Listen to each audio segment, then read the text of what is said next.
And hello, ladies and gentlemen, or should I say my fellow time travelers, welcome back to another episode, or the very first episode of the very first series of Planetary's Throwback, where I, your fellow time traveling gamer, will travel through time and space throughout the awesome modern day games all the way back to the good old retro games to see which games are good, which ones are bad, and which ones is right in the middle.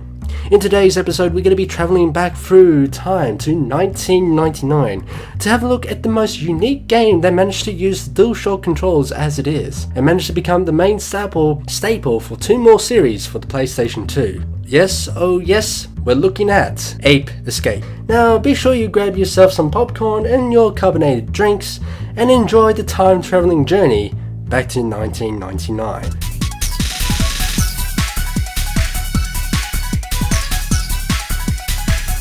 Ape Escape. I remember this fun 3D rack-em-up platformer game developed by SCE Japan Studio with the director of, sorry if I get the names wrong, Masamichi Sekai, and the producer Susumu Takasuka and Takufume Fushiwa. With it being published by Sony, being released at May 31st for North America, June 24th for Japan, and soon being released on July 2nd for the Power version, all in 1999. With it being the launch release for the DualShock controls for the PlayStation 1, which means it was compulsory to have the DualShock control if you want to play this game. Not one of those naked controllers. Yeesh. Ugh, still remember those days. Ugh. With the remaster being later released for the PlayStation Portable in 2005 for Japan and USA, and 2006 for the Power version. Now no, I don't have the game per se, but I have heard some experience about the game. But since I haven't actually got the game itself, I'm going to be sticking to the PlayStation 1 version. So, because of its unique mechanism, I'm going to be reviewing this particular version of the game.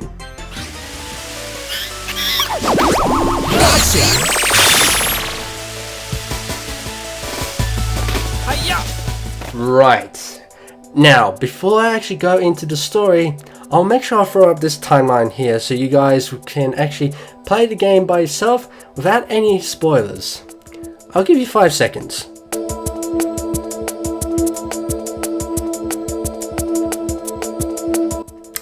Right, can't say I've warned ya. With the game beginning in an amusement park called Monkey Park is where we meet Spectre, a lovable and cute white-haired monkey. Oh, he's so adorable, I just want to hug him. Sorry, that was a bit unprofessional here. Being a lovable mascot for Monkey Park, has come across one of the professor's inventions called the Peak Point Helmet. Don't ask me how it got there in the first place because I have no clue whatsoever of how it ended up being there. Spectre ends up wearing it and turning evil. How could this lovable monkey turn evil for some sort of reason? As that, he wants to take over the world by going to the professor's lab. And this is where we meet Spike, the character you'll be playing as, Jake for the US version, or Buzz for the Power version. They're racing against each other, also having a good chat about going back through time by using the professor's time machine with the professor along the journey. By the time they have arrived, the laboratory has been ransacked by Spectre and his army of monkeys. The professor and his assistant Natalie all tied up. With the power of stupidity by one of the monkeys, has decided to press the button to start up the time machine. No, bad monkey! Cause hey, why not? They're stupid. Not only do they teleport the army of monkeys and Spectre, but with Spike and Jake taking a journey through time. Spike will try to stop Spectre and the monkeys in rewriting history from each era. From the nature setting with gigantic dinosaurs roaming around in the Jurassic era. Ambiguous yet interesting surroundings with dangerous drops in mysterious ages, which we came to realize that Jake not only traveled through time but also got captured by Spectre. Now under his command using brainwashing power, we came across Jake for a grand total of 3 times. 2 between eras, racing against him to the finish line, collecting the Spectre tokens at the finish line, but we will leave that for later, and 1 at the final stage, which we'll also get into a minute. Sweet blue ocean scenery, secret base caves, and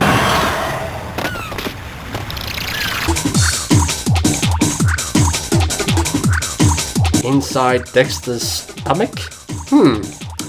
Not sure how that works, but yeah, okay. In Oceania era, the cold blizzard, wonderful ice caves, and the whole mountain spy in the Ice Age, historical places, items, and iconic areas from medieval mayhem. This is where we also catch up to Spectre and Jake to try to stop them, but they end up hopping back in their time ship and warp back in time. This leads us back to the present day, where monkeys are still roaming around free, still rewriting history, or should I say the present, or the Futurana era. Not exactly why it's been called like that, or been named that way, but meh, I will just call it the present day for now. We return back to the laboratory to find a recorded message from the Professor and Natalie. They have been captured by a group of monkeys that were sent by Spectre's orders to bring them back to the TV tower. Spike has decided to go back in time, in the time machine, to travel the park, sewers, and the power plant to stop the creation process of the Peak Point helmet. Spike needs to get to the TV tower to stop Spectre. At this stage, we have finally destroyed his time ship, but Spectre still managed for a parting speech, then whoosh, away he goes under his own power, warps to some other place. With the Professor and Natalie still captured by Jake under the orders from Spectre, and taken from what Spectre said in his final message to taunt us, a type of invitation to Monkey Park to play hide and seek, as he puts it, with the prize being the Professor and Natalie. After rescuing the two from the clown at the circus, while capturing a few more monkeys at the haunted mansion, Spike has a final showdown with Jake in a chariot battle with his go-kart. After whacking his go-kart in the back 4 times, Jake have been launched in the air, landing him on his back with only a minor headache, which has gotten rid of Spectre's brainwashing. Okay, now I'm quite surprised on the fact that Jake managed to be absolutely fine with no bruises or any fractured ribs or broken arm from falling from that tremendous height. He got launched from that go-kart and coming down with that velocity of speed to the moment he landed massively hard on his back. Seriously, am I not the only one that questions that? Moving on, anyway. After dealing with Jake, we headed off to the castle where we capture almost all of the monkeys. We travel its ins and outs of the castle. We find that one switch that opens the secret elevator behind the painting to get to Spectre to a showdown and capture him. After dealing with 2 phases of the robot, Spectre has thrown a huge temper tantrum to our hero Spike, only to teleport himself out of existence after his tantrum. This leads us back to the monkey park with the Professor saying, go back and collect the rest of the monkeys of each era you've missed. After collecting all the monkeys that you've missed from every era, the Professor gives you the final location where Spectre is for a final showdown. After hashing several blows to Spectre, we finally capture him, got him back to the park, back with his owner, and saved the world from being rewritten by the apes, and lived a peaceful life. Until such a dumbass repeated history, but that can wait. Even though the story is intriguing, leaving you wondering how it all ends up, but also getting taunted by the genius bastard Spectre throughout the journey for both the PAL version and the US version. I'm currently playing on the US version of Ape Escape. The story is alright, but the voice acting, it's a bit, Spike? That little runt? He doesn't scare me. I've got a surprise for him. What's going on? My powers! Why aren't they working? Everything is under control and coming along very nicely, according to plan. Make up your bloody mind. I still need them to help me, so they're not going anywhere. Ah! Shall I say decent from both versions?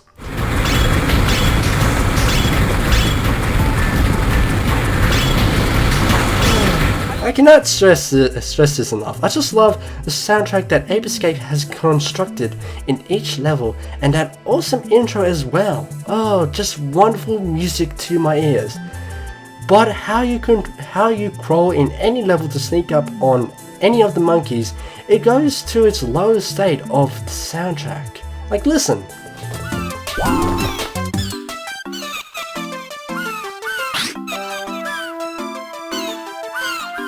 that is awesome of how it transitioned between those states. However, there is one or several particular tracks that do not change, with one of them being Crazy Castle. Even though it's a good soundtrack, but annoys me since it's one big long repetitive track in the big ass level. Like, goddamn, please change it or shut up! I just love how they have done with the graphics and the layouts of the game, with the beautiful lens flare in the intro, the dynamic sceneries and animation backgrounds of the level, the box cut of the buildings in the present era, pulsing animations in Dex's stomach, and even minor details that makes the level from each era more intriguing. I also like how lively each levels have been set out from each era, how they change the vibe and color, like from the nature green on the hill to a dark volcanic mountain in the third level in Jurassic Era. Also the quiet ocean bay to the belly of the beast in Dex's Island. See, those kind of details of each level I love about. Let's go! But what made this particular game unique? It's the gameplay mechanics. With the gameplay mechanics, with it being a rack 'em up platformer with using the analog sticks on the DualShock, with the left stick being mapped as movement for the character, with the right analog stick being the action button, either flicking it in a certain direction or to hold it down with some of the catching gadget, which switching the gadgets being mapped on the face button and the jumping on the right shoulder buttons, and using both of the analog stick to row your boat and to move a tank. Not sure how a kid would do that, but meh. But I'm pretty sure once you get all those buttons padded out, you'll be doing fine in no time. With the gadget that Spikes uses varies with the time net to capture the monkeys and send them back to the time machine. The stun baton to give you that extra second to capture the monkey or knock out those painful monkeys to catch. And also enemies that blocks your path. The scuba set to breathe underwater and to catch monkeys in the water. The slingshot to take enemies out from the distance, or to take aim for hard to reach areas or buttons to open the door or pathways you can come back later. The speed hoop to give you tremendous speed for a brief second. The power chopper to give you extra boost of height to hard to reach areas or safely slow your fall from tremendous heights without taking any fall damage. The RC car to get in hard to reach secret small areas to activate buttons or to chase monkeys out of their hidey hole. The magical lucky punch to break down any glowing walls.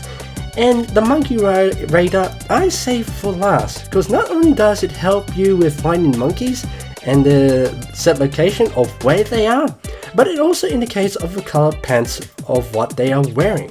Blue pants meaning they are shy and unpredictable, which you need a quick swift catch of the net to catch them. Dark blue pants are the fastest little buggers and can leave you in the dust if you're not too careful of how to approach them or try to outsmart them along the way. Black pants spawning with the assault rifle.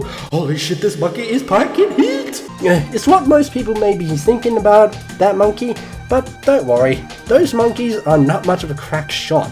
Green pants are the technical one of the bunch, with goggles to spot you from a distance and rocking with a missile launcher pack, which if you're not too careful with the approach on this one, you pretty much be seeing the game over screen pretty often. White pants are the mixture of being the fastest and the smartest, and able to see you from a meter away from where you are, and will jump in any spaceship, turrets, and mow you down.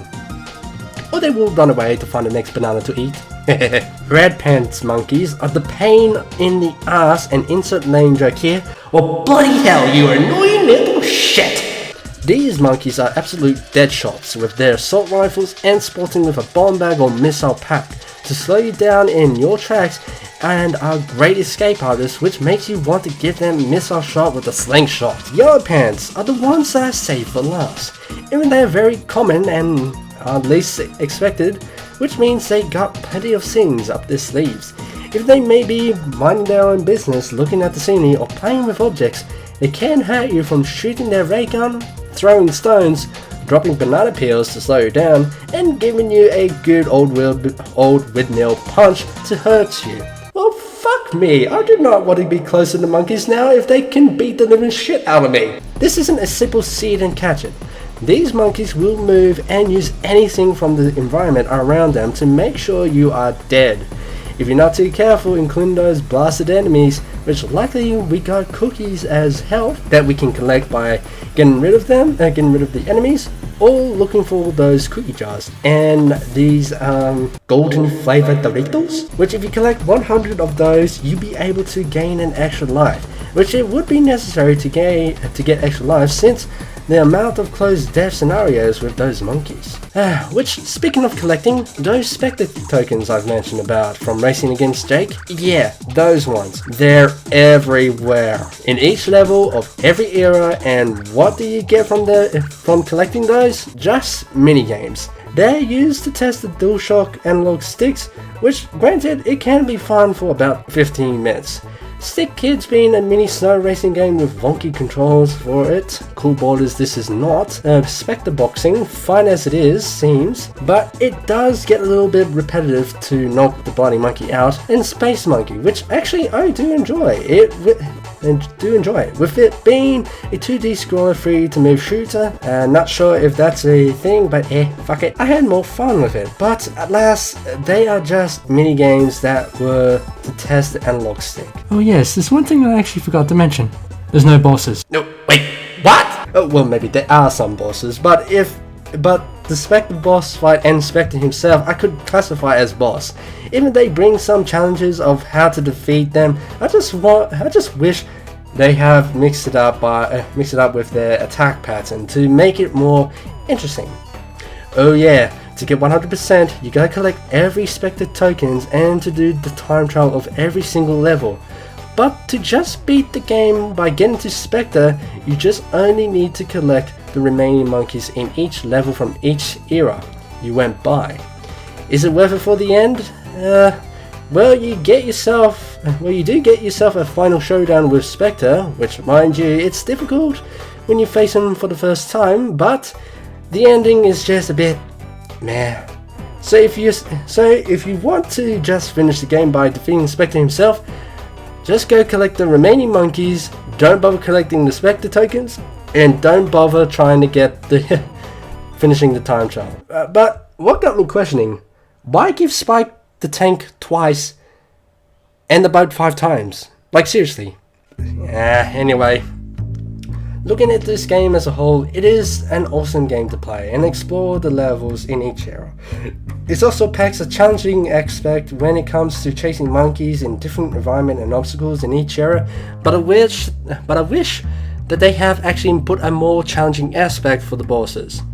But with that being said, if you are looking for a good classic challenge, then Ape Escape is a game that will be interesting for you. But for now, I'm actually going to give this game a 3.5 hourglass out of 5. It is a very good game nevertheless. It is an awesome game, but it does have a little bit of lacking of the boss challenging of the boss expectation. If they have managed to put a little bit more time into the bosses, it would have actually been fun. But without a doubt, it's still an awesome game and a very good start for people who want to start collecting PS1 games. So without further doubt, I'd like to say thank you for watching the very first episode of the very first series of Planetary's Throwback. If you actually like this episode and you actually like the series, make sure you hit that like button, and also put a comment down below of what you think of the game.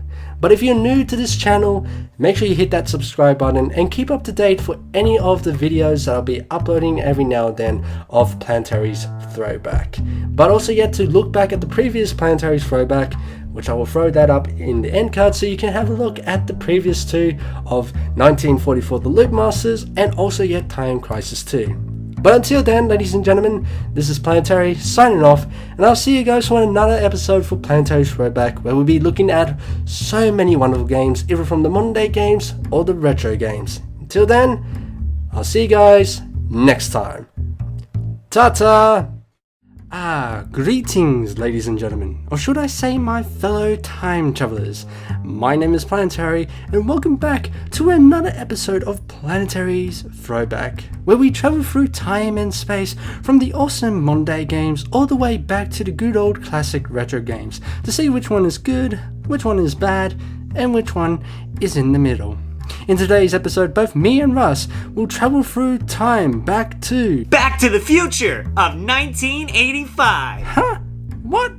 No, Russ. Back to 1993, where we look at our well-known arcade racer, Daytona, USA. So be sure to grab yourself some popcorn and your Pepsi Perfect and enjoy the show. That's my line.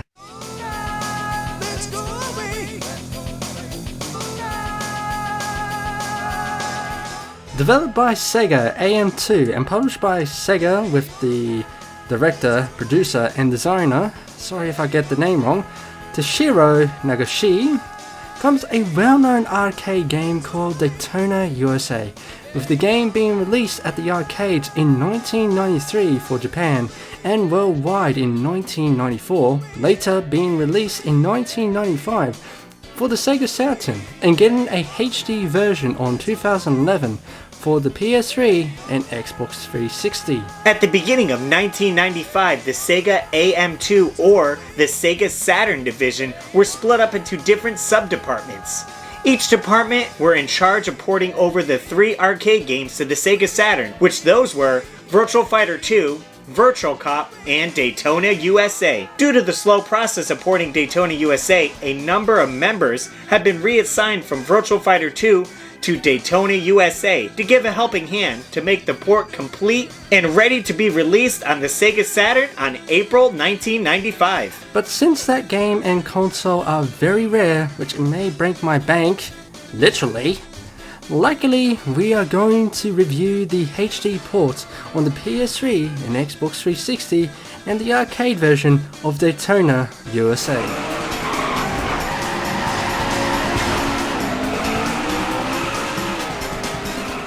Now, Daytona has several varieties of gameplay. You can look at the HD collection. Arcade is a race against the clock to move your way up in position to reach first place after a certain number of laps has passed, or if the time runs out. Grand Prix goes a little bit longer than arcade with nearly 20 laps for the beginners, 10 laps for intermediate, and 5 laps for advanced endurance. The true definition of being part of a true NASCAR race, with going 80 laps for beginners, 20 laps for intermediate, and 10 laps for advanced. Throughout endurance or Grand Prix mode, you can activate tire wear to get an idea what it's like being in a NASCAR. Let's give it a try. This shit is hard. Time trial allows you to race those 3 tracks to set the fastest time in each track and place you on the rankings worldwide. Challenge mode to test your racing capabilities by passing a certain amount of cars, reaching to the finish line at a certain amount of time, or to reach a certain speed limit. Survival, going around the tracks for the amount of laps while you use every skill you've learnt, from drifting around sharp corners, passing cars, being a speed demon, and passing the goal to keep the time running. Sing along race. Yes, there is one where you can sing along with the awesome soundtrack in any racetrack. Wish I could sing, but I think the other side of time will more likely to have bleeding ears at this point. Now, there's only 3 tracks you can play on. You got Beginners, a very easy and simple track to get used to the controls and the game. Normal, somewhat difficult to get a hang with. Some of the sharp turns or chicanes that requires you to drift. Yes, NASCAR in this game can drift. Advanced, the hardest track to master, it requires you to know every single detail of when to brake completely, drift around the sharp turns or U-bends. Well, great! Lots of crashes happening in that track, Russman.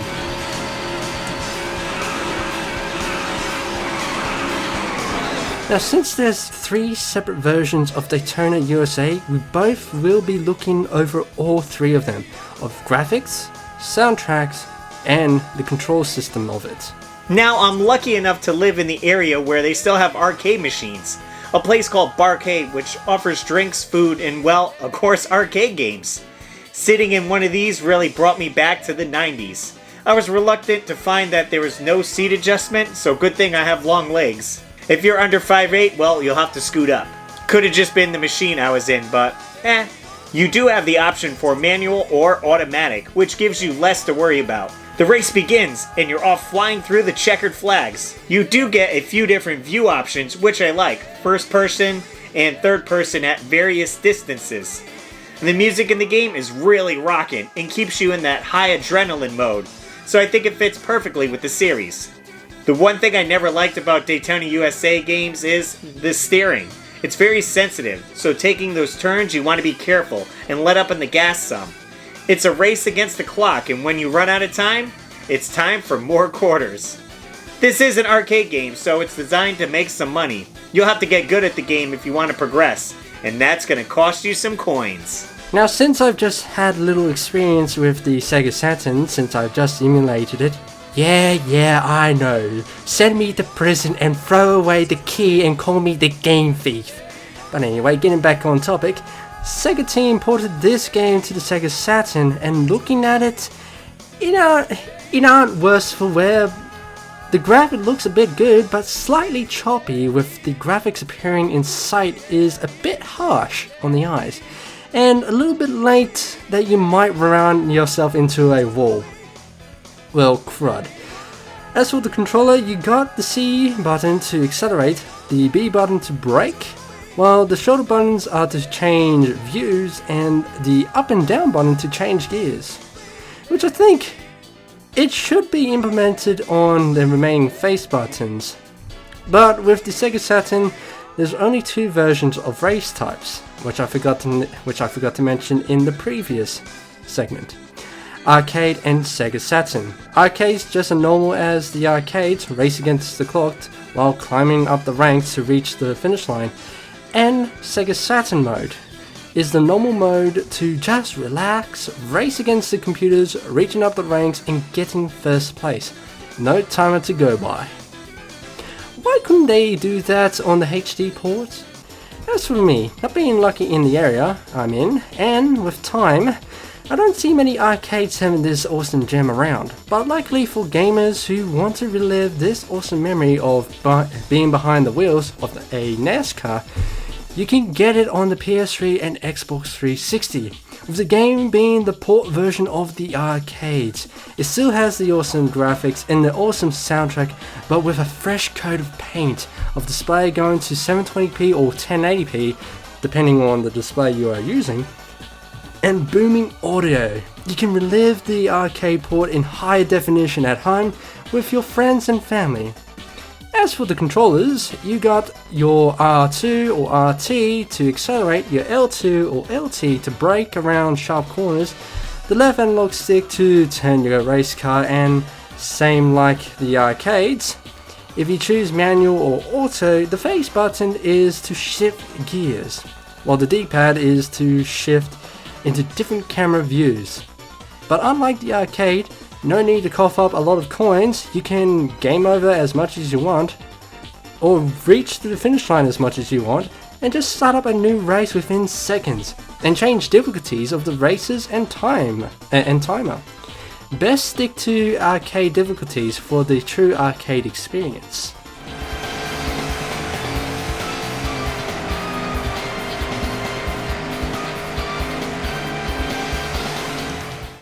For myself, I never got big into this series. I like the more non-realistic racing games like Need for Speed and Mario Kart, but I can see the appeal if you watch the races on TV. They even have a newer Daytona USA game at the local Dave & Buster's restaurant, and I jumped into it at least once to give it a go.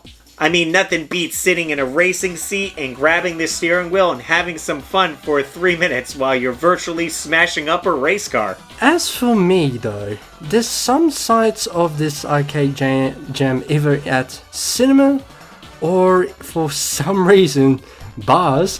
Thanks Australia! Though playing the game in HD on the PS3 or Xbox 360 is fun, it doesn't have the feel when it comes to playing the game against other players. Granted, yes, there is online multiplayer to play with other gamers around the world, but you cannot beat the old-fashioned duel to quad cabinets and having a blast going face to face, racing against each other to see who gets first place.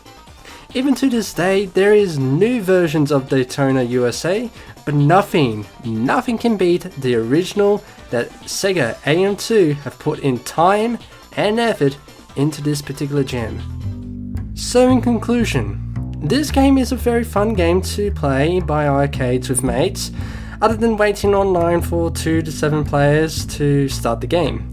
The HD port can bring you fun moments while playing solo to either set a new track record around the world with online rankings, or to get a feel for the tracks and countless retries, coins, to understand the ins and outs of the tracks before taking it to the arcade, racing against each other, old-fashioned style. If I'm out with friends and I have a couple quarters, then yeah, I'm gonna hop in and play some Daytona USA for sure. But I get kind of bored with that style of racing after a certain amount of time. I just have more fun with Mario Kart and Need for Speed games. I never watch actual racing on TV, so it makes the game less exciting for me. I do enjoy the Fast and Furious series though, so that's why I guess I'm drawn more towards the Need for Speed series.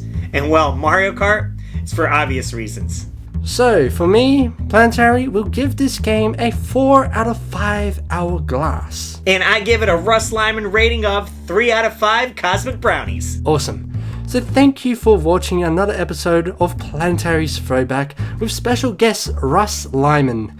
Thank you for being on the show, my good sir. Now before you travel back to the present day, why not throw up your end screen so people can find you? Well, if you guys enjoy racing videos, you'll enjoy my custom Mario Kart car. I post videos of me working on it, bringing it to car shows, as well as gaming DIY projects, game reviews, and convention overviews. If that's something you're into, then feel free to head over to my channel and check it out. I appreciate it. As always, gamers, I'm Russ Lyman, and keep your world fun bit by bit. Awesome sauce. Well, I'll see you back in the present day, Russ, and I'll make sure to add his channel link in the description or in the end card so you can go find him and watch the awesome videos that he puts out on his channel. But without further doubt, thank you for watching. If you like this video, hit that like button and leave a comment down below of what you think of this game. But if you're also new to this channel, make sure you hit that subscribe button and also get that notification bell so you can keep up to date of what time I'll be traveling to next time for another awesome episode of Planetary's Throwback. Until then, this is Planetary signing off, and I'll see you guys in the next episode. Ta-ta! Well, greetings ladies and gentlemen, or should I say my fellow time travelers. Welcome back to another episode of Planetary's Throwback. I, your host, Planetary, your fellow time traveling gamer, will travel throughout time and space from the awesome modern day games all the way back to the good old classic retro games to see which one is good, which one is bad, and which one is in the middle. And do you ever wonder what will happen when you get a mixture of the character design of Rayman and put it into a kart racing genre? Well, you get this.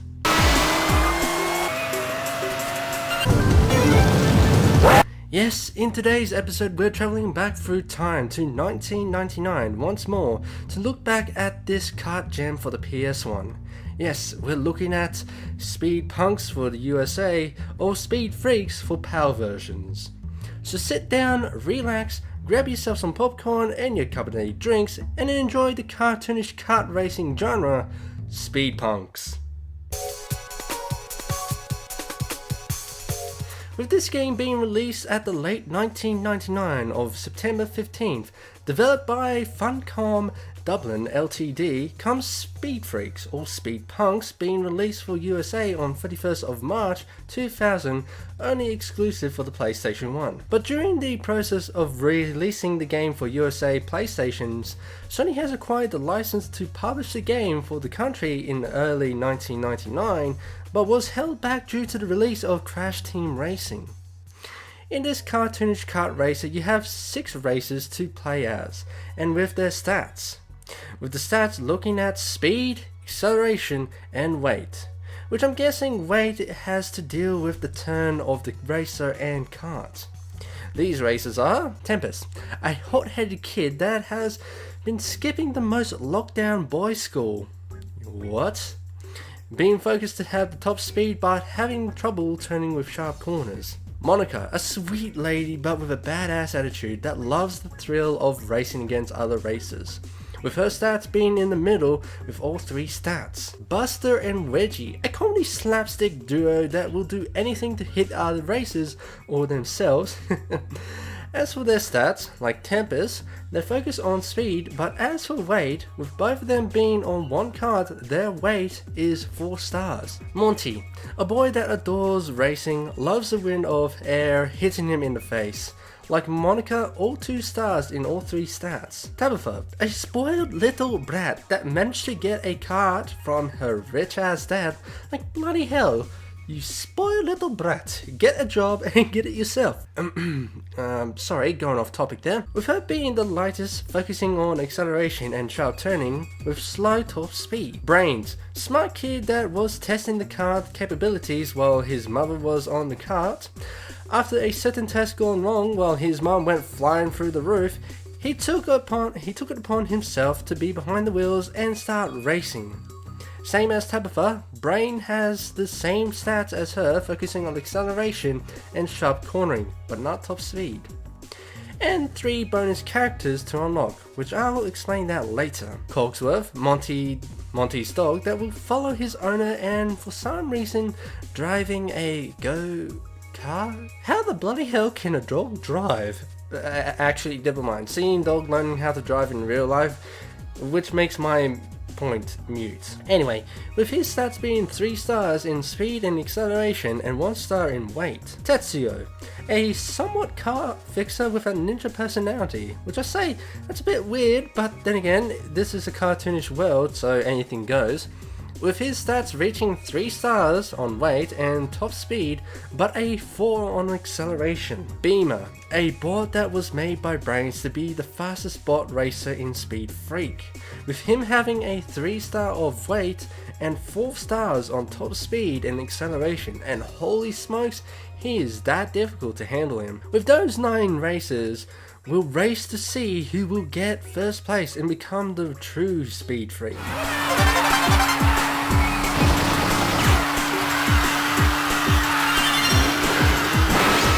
In Speed Freak, there's about 5 versions of gameplays, which we'll look at the main 3 we got. Tournament, where you go through 3 sets of 4 tracks, from easy, medium and hard, to race against 5 other racers to get most points throughout those 4 tracks. But in tournament, if you manage to come 6th to 4th, you have to reset the track that you have failed to qualify, and you only got 3 retries before you go to the podium and go smacking your head against it like Tempest over here.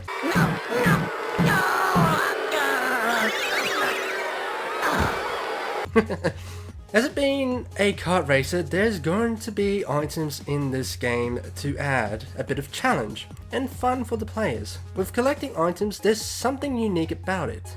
If you manage to collect one item and hold it, but also pick up another item that is the same as the one that you picked up before, you can actually hold on to it and stack it up to a maximum of 3. These items are Blue Missile, the blue missile acting like a green shell like Mario Kart. You can shoot in front of you and behind you. It doesn't follow the target, so you must time your shots to actually hit them. 3 Blue Missile, same like the singular Blue Missile. 3 blue missiles can be shot in front or behind, with it being a spread shot. I think it's to make it easy to hit your targets. The Shark Missile, a missile that follows the target that's in front of you, and for some reason it can be easily dodged if you end up being targeted. No kidding, have a look. How is that possible? Gatling gun. Wait, what? What's the age rating?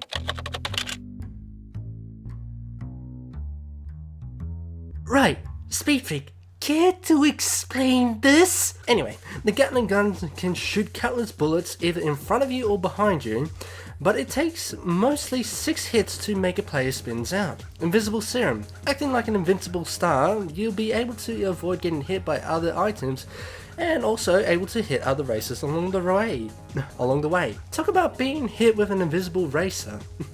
Right, I'll stop making jokes now. Slime, an item to throw behind to spin racers out of control of the tracks. Bomb. Bomb is an item that you drop from behind and has a small radius of nearly about 2 inches. If the other racers decide to drive over it, it will actually blow them up to smithereens. Tire pop. No matter what position you're in, either first or dead last, when you hear that siren goes off, that means your tires are going to go pop and stop you on the spot for a brief second. The Spiral Rainbow. I know there's an actual name, but Spiral Rainbow will do for now. For what it does, whether you're in last, you can let out a powerful shot that will work its way through to first place, wiping out your items and boosters you picked up.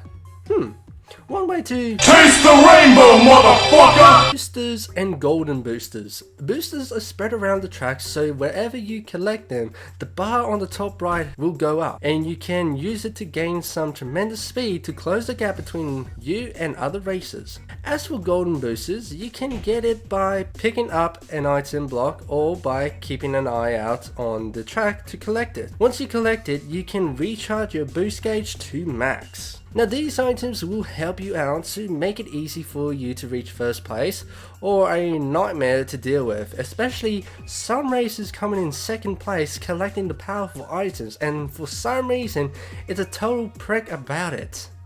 Time trial allows you to test the tracks to see how fast you can go, and also setting up the fastest lap. Verse or multiplayer. Grab your multi-tab that looks like a bloody boomerang and grab your mates and race against each other in those 12 original tracks and battle to see who will get first place. Sadly, I'm a bit of a Larry loner, so I can't experience it. God damn it. After finishing your first tournament, you can access the bonus, where there's an extra 12 tracks to time trial or to play with mates. And then there's Characters Challenge, which I'll get into. When you go into tournament and manage to get 40 points, a perfect score throughout 4 tracks, and come first place, you'll be able to access the challenge to unlock the 3, Cogsworth, Tetsuo, and Beamer. Well, those challenges tend to be very difficult to a certain point, Cogsworth being absolutely easy to deal with, Tetsuo being slightly difficult and a challenge with his stats of speed and acceleration, and then there's Beamer. Right, though he is the last one to unlock, but god damn you, twitchy little fucker! With your speed and acceleration, you make it absolutely difficult, but also the choice of track with small airspans with the sudden drop makes me rage and restart the track nearly 5+ times to get the bastard unlocked. Yeah. After finishing collecting all of them, you unlock the gold tires, where you can race the tournament again with a crazy amount of speed that you might go through a time slip. Somewhere in the cartoon verse.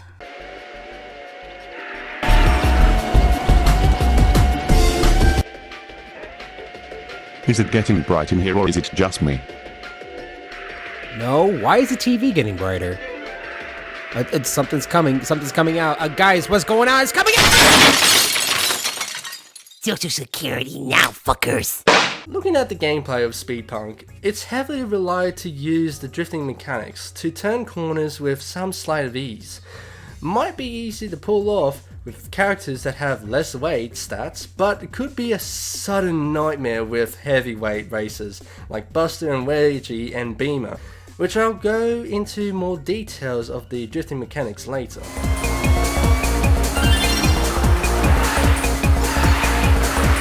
The graphic of this game looks very unique, but sticks with the theme of each track: raceway, theme park, jungle, and city, with the raceway being close to the beach with the awesome view of the mountains and the beach, and unique items like Pirate Ship, Lighthouse and Waterfall. Theme park, a whole lot of awesome rides, but sadly we can't ride on them while we got our carts to race against 5 other racers. With the texture of the dirt makes it look lively, and the stadium looks awesome and lively that there's people watching you. jungle, being mystical and breathtaking with dangerous lava pits and views of trees, beach, and waterfall. Gorgeous but deadly. City, with the awesome building background while racing around with the track, looks absolutely marvelous to fit the theme, to race throughout traffic. When it comes to characters, it looks like Mario Kart 64 and Rayman have come together to make these races and karts. The details of each characters with tempers and red spiky hair to Monty and racing attire, each graphic details of the characters are unique. Now listening to the soundtrack of Speed Freaks, with the awesome opening intro with a helping hand of Jeremy, sorry if I got the name wrong, making that piece, to the menu screen to going on to the track, racing against each other, the soundtrack remains consistent with the theme of each track. Like, have a listen to it.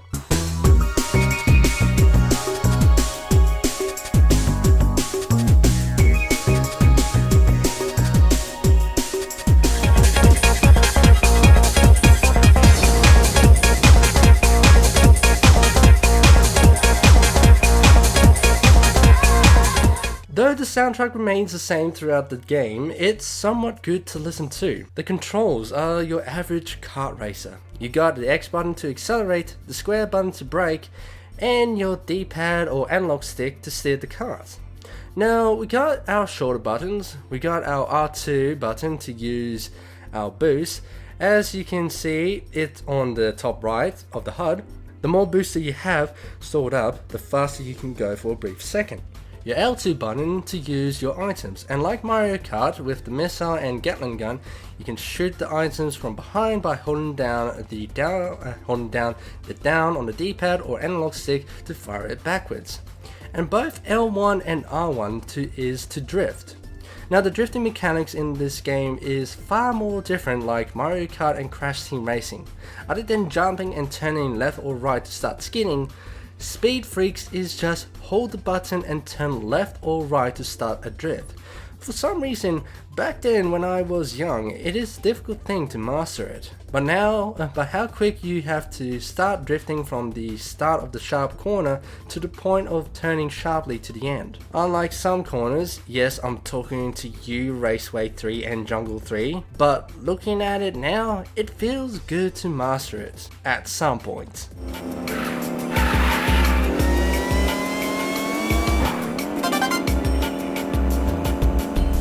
Looking back at Speed Freak today, it looks like an awesome underrated gem that somehow ended up being left behind in time. With the fun experience of it being a Mario Kart-esque with the cartoonish physics and crazy use of items. But I only got one problem though. For some reason when it comes to item being used, the racer that tends to come second always end up having the most powerful weapons or powerful items 90% of the time. No matter how far or fast you are there going, there's always going to be a racer that will have a tire pop or a rainbow swirl. But items aside, the rubber banding of the races is somewhat fair and challenging for newcomers and advanced kart racers. A fun game to play with mates if you have a spare 1 to 3 controllers with the multi-tap, then you and your mates to have a chaotic race. Well, time to give this game a score, and I'm thinking of giving this one a 5 out of 5 hourglass. The game is awesome and cartoonish for all ages. The gameplay is challenging and fair with the rubber banding of the other races. The graphic looks amazing from all different themes of the tracks, and the character design looks unique. With an awesome soundtrack to listen to while racing through some tracks in the hard sectors are difficult, it's also practicing on the knowledge of the track, especially Raceway 3.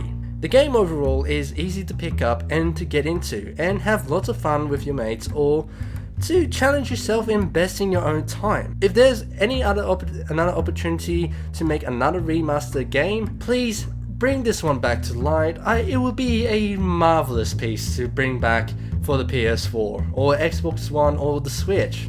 Please get on to it. Well, that's about it, ladies and gentlemen. Thank you for sticking around for another time traveling journey in Planetary's Throwback. If you liked this episode and would like to tell your experience with this game, feel free to hit the like button and put your experience in the comments section down below so I can read your experience. But if you're also new to this channel, hit that subscribe button and that notification bell so you can keep up to date of where I might be traveling to next for another game review.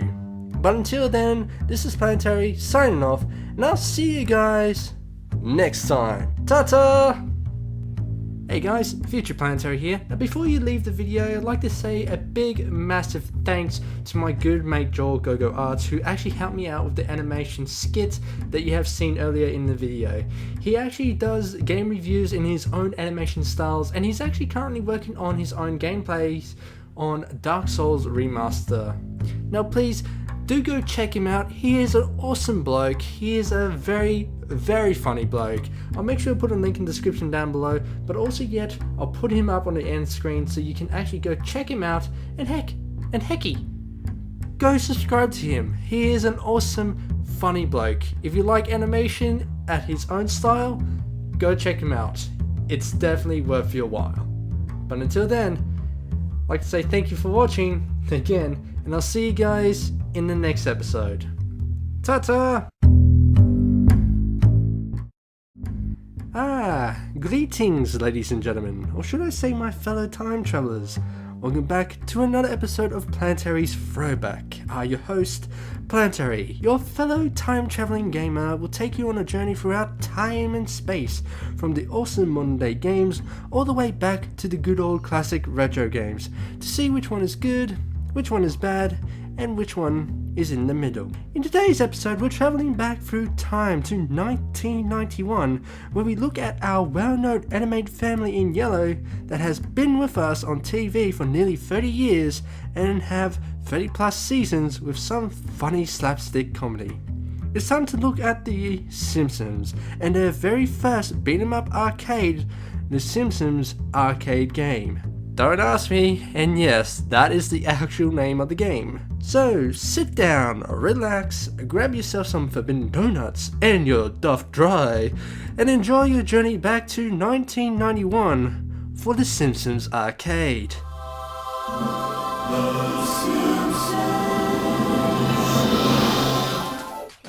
The Simpsons. What can I say about this funny cartoon? With the creator of Matt Groening comes a cartoon family called The Simpsons, releasing their very first episode in 1981 worldwide on TV. Watching this funny cartoon every time when I was a kid, near the early 2000s where I first watched it. I think it was at the midst of Season 4 or Season 5 is where I started watching the family of Evergreen Terrace. Homer, Bart, Lisa, Marge and Maggie. The Simpsons. But when it comes to games, there are some awesome games and some bad ones. But we're looking at the first beat 'em up game for The Simpsons. The Simpsons Arcade. Developed by Konami Novatrade for the Commodore 64 and MS-DOS, and later developed by Backbone Entertainment for the Xbox Live Arcade and PlayStation Network, and publishers by Konami.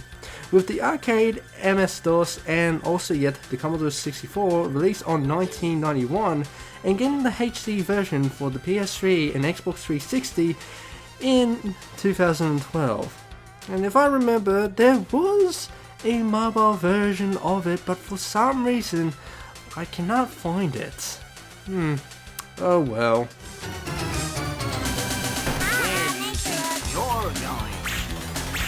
The story of this game. There was a heist going on inside of Springfield, where Smithers and his goons were robbing a jewelry store to get a rare gem, diamond, or maybe a new pacifier for Maggie.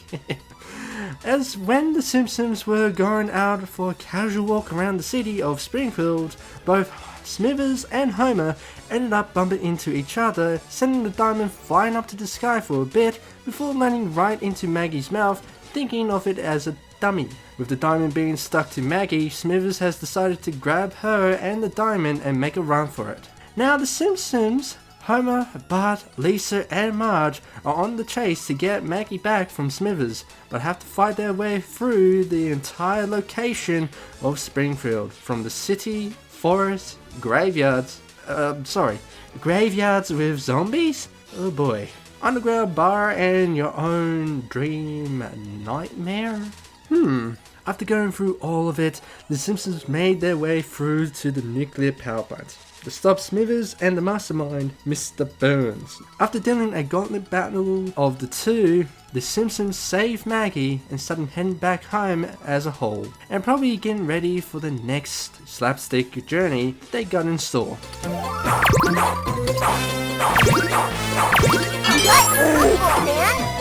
The gameplay of it being a side-scrolling beat-em-up, you pick one of the 4 characters of The Simpsons. You got Bart, Homer, Marge, and Lisa to pick in the 2-player arcade port, or huddle up on which character you want to pick in a standard 4-player arcade cabinet, where you and your mates will beat up Smithers' henchmen to get Maggie back, finding your way through the entire location of Springfield with a feature that was heavily implemented on this game, the tag team attack, where out of the 4 characters you chose have a special tag team attack, with Bart hopping on Homer's back to whack the henchman with his skateboard while on Homer, Lisa and Bart skipping their way through with a skipping rope, and many varieties of tag team attacks that I'm not aware of. But alas, I don't have any friends to experience the game, so I'm going Larry Loner again. God damn it. While fighting your way through Springfield, there's different varieties of enemies. We got our skinny Lennies with different varieties of colored clothes with different attack patterns, beefy Boris that can take the punishment but also dealing the punishments, and many unique enemies per stage. Krusty the Clown's doppelganger, fireman, zombies. Oh boy, why do I have that thriller vibe coming around? And some weird enemies in our dreams. Okay, yeah, sure. I would like to get whacked around by some moving donuts and saxophone. During the stage, you'll get your friendly, well-known characters that will give you a helping hand to survive your fight throughout Springfield to get Maggie, by giving you some throwable items, slingshots, or some food to restore your health. Or if you find a tree, you can whack it a couple of times to get something to drop, like an apple to restore your health, or a rabbit to tell you to stop whacking my tree and move along. At every end of the stage, you'll be going up against Smithers' strongest henchmen. With a wrestler, oh yeah dude, WWE will totally love you, a hot air balloon. The twins we met earlier in stage 1, Moe's cousins, Joe. I know, Moe has no cousin, just a joke. A bear that transformed back into a human? What kind of experiments were they working on for this poor beefy Boris? A movable bowling ball? Yeah, sure, wouldn't mind getting smacked around by an object that meant for bowling pins. Oh wait. Oh yep, go crazy on Homer then. Yeah. An entertaining Shogun, and finally an endurance battle with Mr. Smithers and Mr. Burns. And my god, those 2 final bosses had killed me nearly 10 times in total, and I'm guessing that everyone has gone through quarters or tokens on this final stage to finish the game. With not only dealing with Smithers and his happy bomb lobbing attacks, to a 3-phase battle with Mr. Burns, with a walking bot, a mini tank, and a hovercraft. God damn, Mr. Burns, settle down and just give us a break! Now, when it comes to gameplay overall, it's actually fun, but also challenging for people that decide to play the game solo, but can be a total blast when you get mates to play with and control this dysfunctional comedy family. Through this entire game, there's some mini games with pumping up the balloon and slapping your character like crazy to wake them up. Those 2 mini games are just fillers to the main target of gameplay, which I think it was not needed, but then again, it may need it to keep the transition from stage to stage.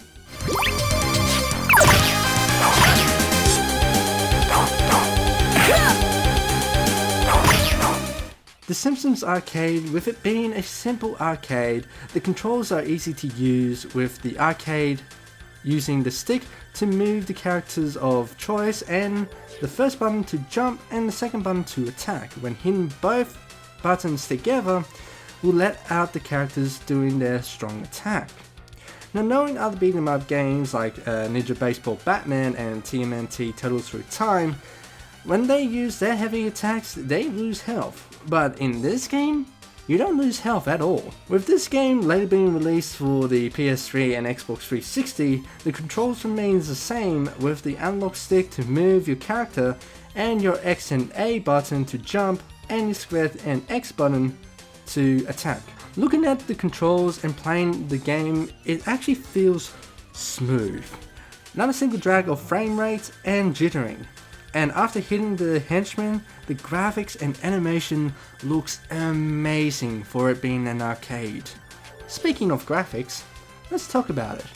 Looking at this arcade, the original, looking at the game, it did age well, with the smooth building blocks from Springfield Town, the carnival rides, cage and shops in Krusty Theme Park, and the dark shadowing on the trees and gravestone in Springfield Cemetery, and the lighting from the Secret Moe's Bar. The graphics from this game makes each stage stands out and look lively to make you think you are actually in the game playing as those characters. As for character graphics, they look smooth, unique, with some henchmen and bosses you are going up against, like the twins and bodyguard at Secret Moe's Bar. Looking at all the characters' graphics, when they move, looking at the particles of their hair and sometimes the clothes, it looks good with every animation to make it look lively by running, attacking, or taking a hit. Now listening to the soundtrack from this game, it sounds amazing and all unique, with some lively rhythmic music from the beginning and up to Springfield Gorge, to more mysterious with Springfield Cemetery and Moe's Secret Bar, to heart-racing action with going up against the bosses. Like, have a listen to these music and tell me what you think about these soundtracks.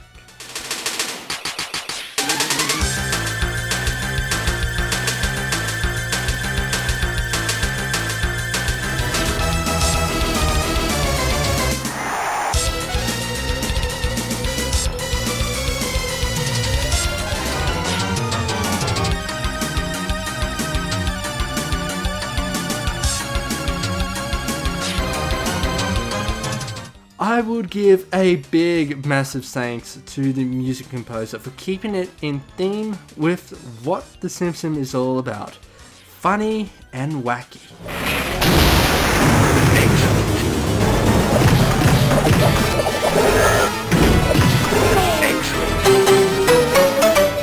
Looking at this game overall, it is an awesome gaming concept to make The Simpsons on the map of the gaming world with people around the world, whether at the local arcades place in the mid-1990s, than at home computers on the Commodore 64 and MS-DOS, then later for the PS3 and Xbox 360 for 2012, where all of your friends can huddle up to play.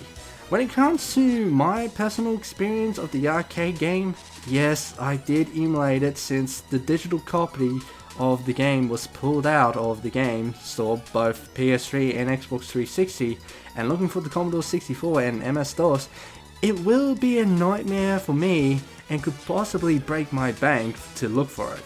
The game looks amazing, both functionally smooth with smooth button inputs and no problem of jittering or lagging, and aesthetically awesome with the background scene look lively per stage, and the character stands out with smooth animation when moving, jumping, attacking, and level complete pose. Yeah, do that Homer dance, Homer. With the gameplay easy and simple to pick up, but also challenging and fun for all gamers, new and veterans. Just be prepared to lose a lot of tokens of the amount of crazy challenge it will throw at you. Like I've learned it the hard way of the amount of times I have died. So, for the Simpsons arcade game, I'll give them a 4.5 bin donuts out of 5.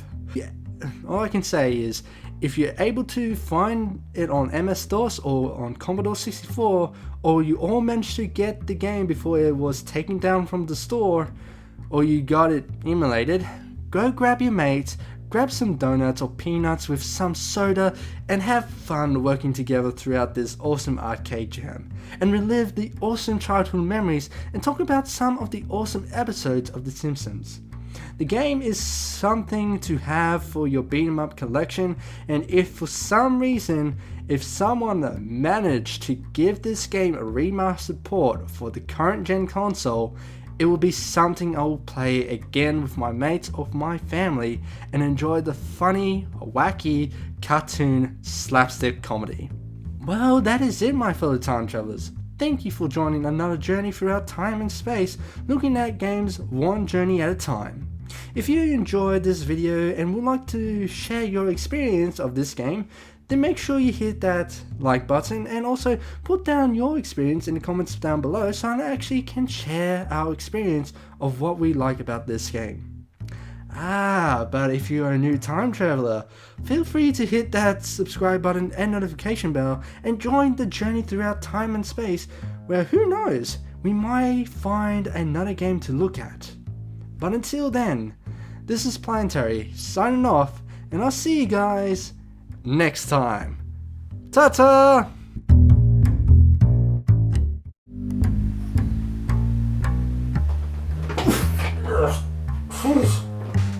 Bloody hell.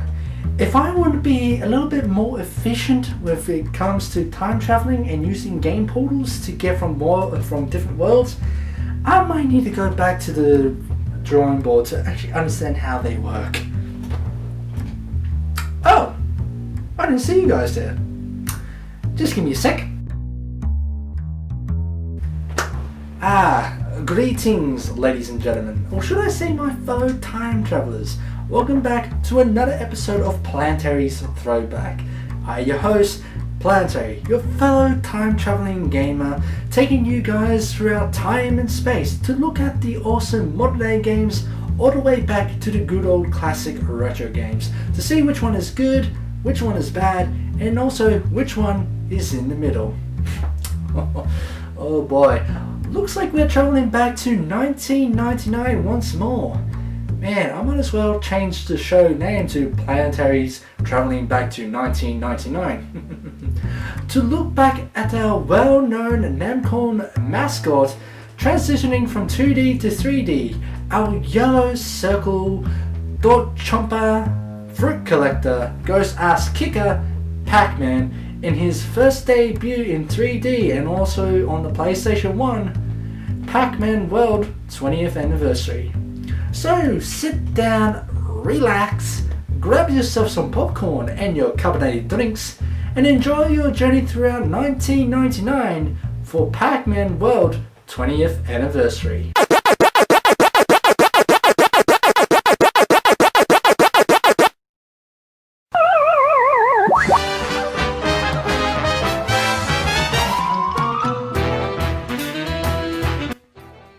With it being a well-known arcade back in 1980s, developed and published by Namco for Japan arcades and later published by Midway for their US arcades, where you play as this yellow circle character named Pac-Man, collecting all of the dots while avoiding the ghosts named Blinky, Pinky, Inky, and Clyde. Clyde? That's the most original basic name for the fourth orange ghost.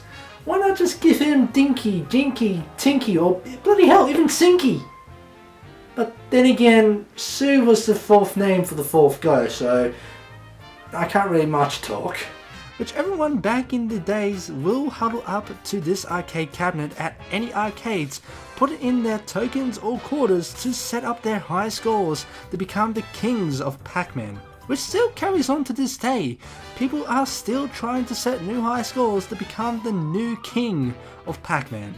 After 1995 came around with the new console PS1 being the new generation of consoles, and comes 1999 was the upcoming 20th anniversary with a branch developer Namco Hometech and published by Namco by the designer Scott Rogers and music composer by Tommy Tallarico and directed by Bill Anderson from Namco Hometech, comes Pac-Man World being the final name for the game. Back in 1997, it went by a different project name, Pac-Man Ghost Zone, with it being planned to be released at the same year, with the game's story plot being a teenager being sucked into the arcade cabinet by the ghost and their leader Ghost Lord. Why name him Ghost Lord? Why not change it to the Lord of Ghosts? Ghost. I think that would be a better name for him. Anyway, going back to where I was going to, with the teenager changing into Pac-Man in 3D.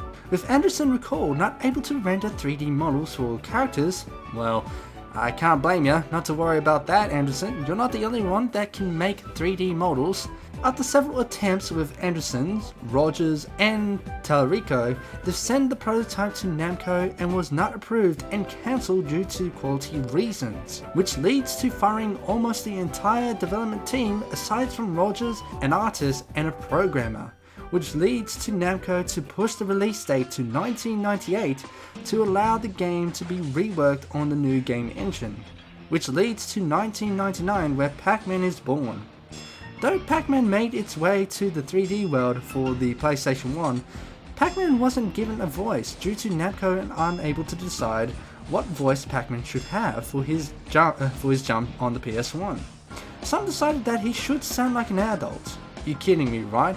How can you take him seriously when he has an adorable face like that to look at? In the end, they decided to save the money to leave him speechless, which I say that would be a very good idea. With the amount of time and effort they put in to work on this game, they released the game on the PS1 on October and November in 1999 for the USA and Japan PS1, while the PAL version got the game on February 2000, hitting its actual 20th anniversary for the Yellow Hero.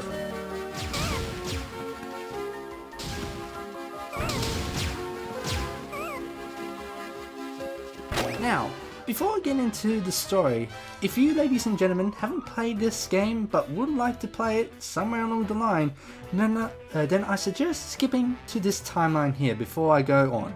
I'll give you 5 seconds. Right, can't say I didn't warn ya. With it being the 20th anniversary for Pac-Man, Miss Pac-Man and friends decide to host an anniversary birthday for Pac-Man before Pac-Man returns home from his adventure.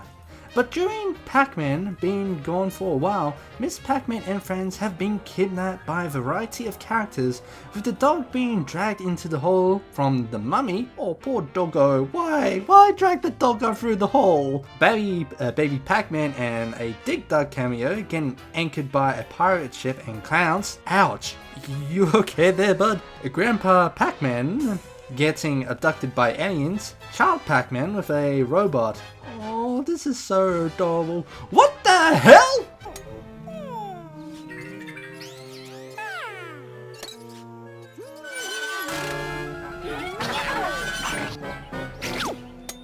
Whoa, enjoy your compressed ride, and Miss Pac-Man being taken away from the ghosts Blinky, Pinky, Inky, and Clyde. By the time Pac-Man made his way back home expecting a warm welcome party, but ends up seeing the house in ruins.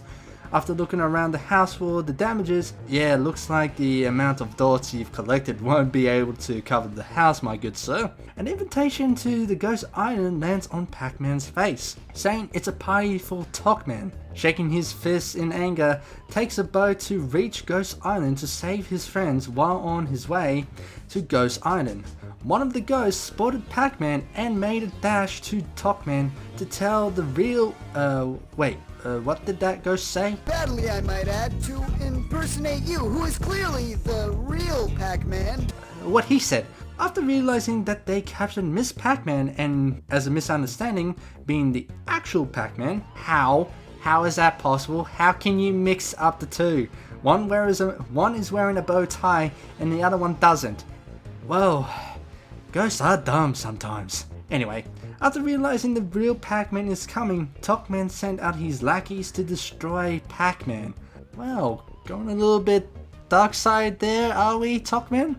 Pac-Man journeys through different locations of Ghost Island, from the Sea Buccaneer Pirate Island, the inner catacombs of the Hidden Tomb in the Mummy Pyramids, to the future and outer space of the Space Ages, circus tents with clowns in the Circus Funhouse, the mechanical with some flooding issues and one annoying level in Machine Mayhem. After saving your friends from those 5-level theme, Pac-Man makes his way to the graveyard to save Miss Pac-Man and to reach Tockman.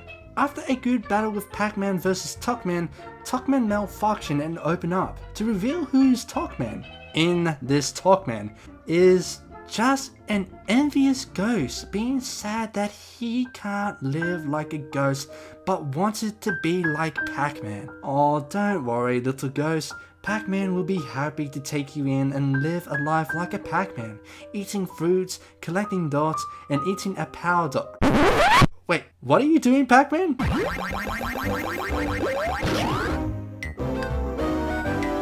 Oh wow, you merciless bastard! No wonder why Blinky, Pinky, Inky, and Clyde are coming for you in future series, cause you straight up chomped the poor ghost. Hope you sleep well after the ghost hit you with several baseball bats. Oh wow. Why the heck did I write that up? That's some dark shit that I wrote. Anyway, after dealing with the ghost, Pac-Man goes back home with his friends and family and enjoys the party.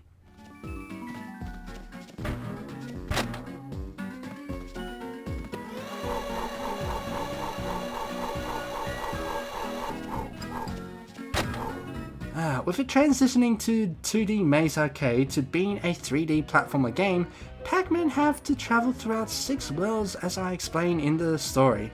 Pirates, Temple, Space, Funhouse, Factory, and the Mansion, saving his friends with hidden keys, which I'll go into more details about that later. Going through 4 levels, or 3 for the Temple, where you get from start to finish from each stage, and every end level per each world ends on the boss to take out. With some bosses being easy like the HMS Windbag, yes I know, a funny name but oh well. A cameo of Namco well-known arcade Galaga in the Space Age, which I gotta say, it's an awesome touch. To the annoying bosses like the Sphinx head in the Temple and the robot in the Factory, and the Clown Grand Prix, well, not much of a challenge. To Talk-Man, which I'll explain later. Like the original Pac-Man dots, power dots and fruits are in this game to collect, with the power dots acting like power-ups to get rid of the ghosts like the original, but in this game, whenever in any level, when you clean up all of the ghosts, you get yourself an extra health bar restored. Yes, Pac-Man is rocking the health bar in this game. Unlike the arcade when the ghosts touch him once and he goes. Instead, he has a hitbox of 4. And when he is on his last hit, you lose a life. Another way of gaining health or gaining life is looking out for these yellow shapes where white outline gives you 1 piece of health, where the red outline restores you to full health. And to gain a life, you can find these transparent Pac-Man shapes that will give you an extra chance. Now, about the dots and fruits. They can be collected to total up your points up there on the screen, but they also have another purpose. With the dots, you can actually use them as weapons to take out the enemies, except the ghosts, of course. Using the dots as weapons will consume the dots you've collected. 1 dot for a normal shot and 10 dots for an area of effect shot. As for fruits, well, you see this door there? Yeah, those doors. Those fruits have purpose to open those doors to get some secret goodies, but also aid you on your journey through each level. Except 1 level? Whoa, hold your horses, we'll get there in a second. Fine. With new items to collect and use, we got our metal cover that allows Pac-Man to walk underwater and able to walk through steam and walk over lava carts, but still can take a hit from enemies and get magnetized at the factory. Not so invincible Pac-Man, after all. A glowing object that allows Pac-Man to do an area of effect or a screen nuke butt pound to take out enemies around him. The letters to spell out Pac-Man, P-A-C-M-A-N, will allow you to go to the bonus stage, but those letters can be well hidden either by boxes, switches, or hidden by doors or hard to reach areas. That makes you look for a switch to access the area that Pac-Man couldn't get there before. Now, there's one more door that I've left out. Yes, the maze door. Now this particular key, the Galagan symbol, is found in each stage, or twice for the tomb. Now, Whenever you found that Gallagher symbol, you can go back to that door and enjoy the old school Pac-Man going through the maze to collect the required amount of dots and also to collect fruits to actually total up your score. Best put the camera in a sky view, cause Christ almighty, can you have it close enough that I cannot see a damn thing coming after me. Oh god damn, there goes most of my lives I've collected. Which unlocking the maze and completing it will give you a marathon in the maze section, going through all the mazes you've played in the adventure mode. And now the actual key. These keys are a rare item to find. Once you collect the key, it carries over from different stages to find your friends and to save them, which is mandatory to reach the mansion, and also to fight Talkmen. There's about 6 keys in total to find and 6 friends to save. There's one problem I've came across that will make you rage and to exit out the stage and reset the whole process of the level. If you end up finding the key, you must collect it once you see it. But if you end up dying and collected a certain checkpoint from a different area of the stage, well, guess what? You best hit that pause and reset the stage, cause that key that you found before is no longer there, and it's a total pain in the ass to start again. As for the level designs and end bosses, the levels are somewhat linear with its exploration, with some levels like the pirate, funhouse and most of the factory and mansions, but there's some level that really overstays their welcome, and I mean really overstay their welcome. With their exploration to find certain objects like the key or a certain fruit to move forward to the end of each stage, which leads me to one particular level that I really loathe with its exploration. Down the tubes. Yeah, I'll shove you down the tubes once I'm done with you. Though yes, it's platform from the half of the level, which is fine, but when it comes to the water section, you got Kid Pac-Man there indicating that there's a key to be found in this level. But the end stage is just an easy swim to the right to get there. But since you need all 5 characters to be saved before going to the mansion to save Miss Pac-Man, you got no choice but to go find the key, which leads to a bloody treasure hunt with using the metal ball item to get to the underwater boxes and butt pound it, and going to different locations of this stage and repeat the process until you find a certain fruit to open the door that is near Kid Pac-Man. Butt pound that switch that shows the key over the pit. If you jump incorrectly, you lose a life. Getting captured by the ghost, you lose a life. Or a certain debris dropped on your head. If you guess you lose a life, then you get a cookie. Oh, god damn, I really loathe this level with the backtracking to get a certain fruit to open this goddamn door. Ugh. As for the boss levels, well, there's a mixed bag of challenges to it, with the windbag being like a boulder run but on the side, jumping over barrels and dangerous pits till you reach to the tower, using your belt pound to bring up targets that can bounce the cannonball back, acting like a ping pong match. The Sphinx head at the tomb, with the first half just running away from the mummy to the exit that leads to the battle of the Sphinx head, and there's only 4 hearts and 4 fans device to run on to open the hands, which it does get a bit repetitive, especially with new obstacles that get thrown in. The spaceship battle, oh, now that was an awesome one to have. A bit of challenge with it being a cameo of Gallagher, absolutely awesome as hell. As for the boss, here it becomes a challenge when it comes to shooting all 4 eyes out and being careful not to get sucked in and, well, chewed up and spat out. Clown Grand Prix, where's the challenge here? Nope, no challenge here at all. Well, that's a waste.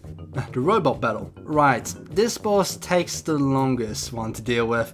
Not only you have to get the steel ball to avoid self-damaging with butt pounding on the hot switch, then you got the magnet crane that will magnetize you if you're right underneath it and will drop you into an acid pool or whatever it is. But not only you have to wait for the wooden crate to drop in so you can butt pound to get that steel ball. And you have to do it that 8 times. God damn it. Now the final boss, Talkman, with with it taking a 3-phase battle with the use of dots, butt pound and speed roll, with him taking a total of 15 health points. Phase 1 and Phase 2 are alright, but my god, Phase 3 is the one that killed me the most by sending me flying off the ring about 5 times or more, give or take a few. My god, Talkman, can you fight fair? Oh wait, end bosses don't fight fair. Well, that logic went out the window. With the gameplay overall, it's a bit of a mixed bag, with it being fun and awesome if you want to get to point A to point B, but a total pain in the neck to finish the game completely by collecting the keys to release your friends to reach the mansion world. Best have patience and knowledge of every level to get all the dots, fruits and key to save Pac-Man's friends and to finish off Talkman. After finishing the adventure, you got the maze and the classic where you can play all of the mazes, also do the marathon of all mazes like the classics.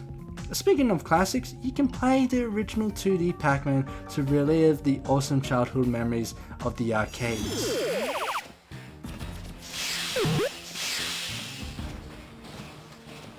Looking at the transitioning from 2D to 3D of this game, the graphic does look amazing and sets the theme.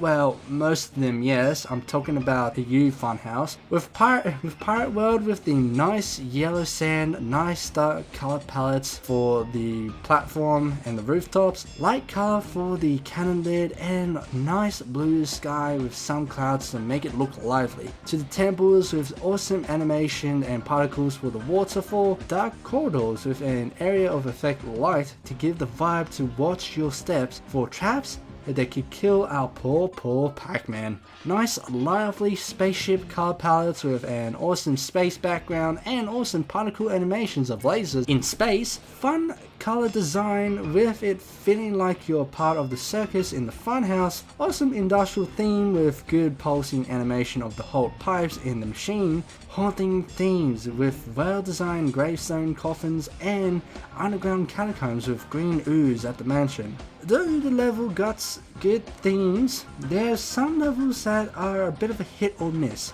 Where some levels can work with good colors and images, some of them tend to clash colors that can hurt the eyes at some point. As with the character's design, each character looks unique, like the enemies that goes in theme with each world, like the skeleton, parrots and cannons in the pirate theme, to the industrial area with walking tools and the mansion with walking gravestones and skeletons with top hats. And the ghosts in every world, they will always wear different outfits, like pirate hats, space helmets, clown makeups, or hard hats. They look adorable. But the main man himself, Pac-Man, looks very cheerful and vibrant. Just looking at him, he looks like an awesome person that is willing to give you a hug. Well, if he doesn't eat you like this ghost here. But also his attire, sporting him with orange gloves and red boots that being carried over throughout the Pac-Man World series and the Super Smash Bros., which is a pretty neat touch to it. For the controls, now since Pac-Man transitioning from 2D to 3D, our lovable yellow ball of joy got some new move sets. Starting off with the directional pad or analog stick to move Pac-Man, the X button to jump, and hitting the X button again while in mid-flight to do the butt pound. The butt pound can be used to squish enemies or to use the trampoline to get to higher places. The circle button to use your dots as weapons.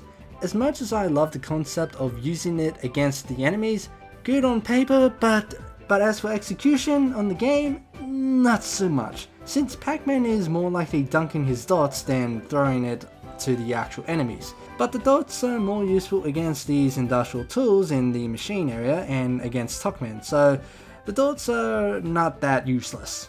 Other than that, a good butt pound will be my go-to to squish enemies. The square button is used to start up a dash animation. But once you start holding onto the button, after releasing the button, you will do a dash roll at whatever direction Pac-Man is facing. Very helpful to get from big gaps. Dash rolling towards a ramp, but also used to use these treadmill machines.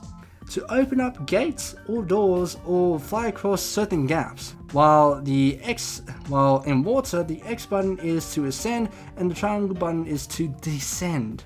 Now the controls overall, I feel like the controls is a bit, what's the word I'm looking for? Ah yes, janked or tanked. No, not tanked as in tank controls, as in sometimes the controls will respond and sometimes it won't. And my word, the farmhouse with its spinning platform, it does not help me at all. Which forces me to use the butt pound constantly to avoid spinning around. Though yes, it's the main action of movement, I shouldn't be doing this constantly to save the life of me.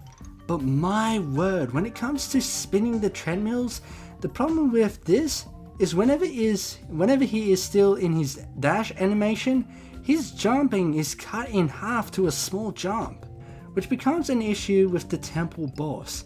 Since you have to open the chest with using the forward treadmill, the section is easy. The first section is easy, but doing it 3 more times and adding different obstacles in the midst, it becomes a sudden nightmare. Since you have to stop at the middle of the treadmill, start up the dash animation till the chest opens up a bit, stop the dash, then jump to the next one. Oh, wait! You got a tornado coming at you. Well, guess what? Stop dashing, then jump. Don't jump while dashing, otherwise you'll get caught by the tornado or the other obstacle or falling into the pit, which it's... yeah, I think you can guess the idea of where I'm going. I do not like this boss. If the controllers was polished to a T, I would have loved it even more. But then again, it's not that bad, but it's not that good either. So be prepared for the amount of unaccounted deaths that will be happening towards you. Now, the soundtrack. The soundtrack is somewhat forgetful, but it does very well to stick in theme for each world. With the nice sea shanty music in the pirate world, a soft mysterious tune in the tomb world, to the awesome out of space music. Almost like Star Trek in the space age, the carnival feel in the funhouse, to the industrial rock with awesome guitar and bass in the industrial world, to creepy crawling beats with some nice piano piece in the mansion. Just have a listen to these soundtracks and tell me what you think.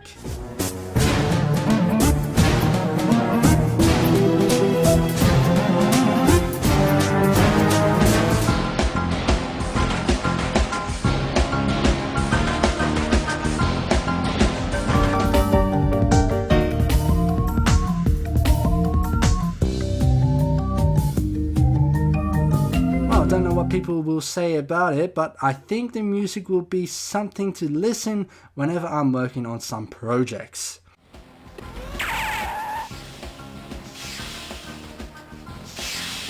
Looking at this game, it does look like a good game, but it could have been great, or let alone awesome. If they polished up the control of not being janked or tanked, since the amount of unaccounted deaths that I had happen to me, yeah, that, which requires me to constantly using butt pound to make my way across dangerous drops, pits, or traps, but also the boss putting up more of a challenge.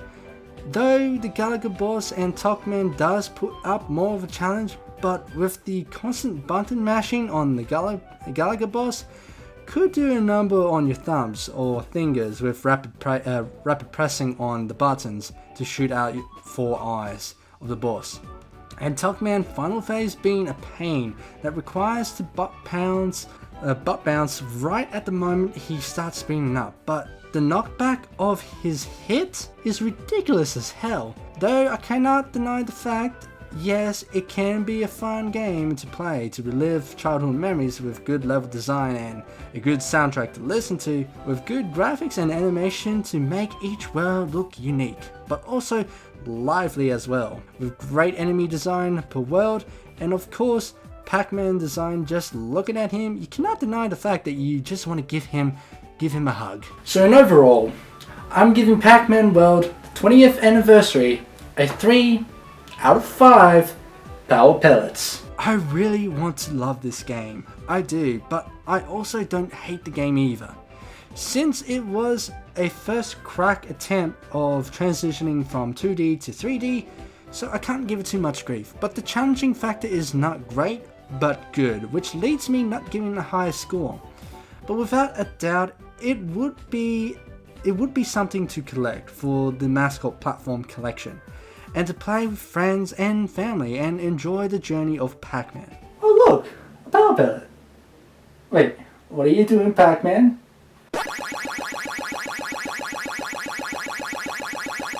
Oh shit!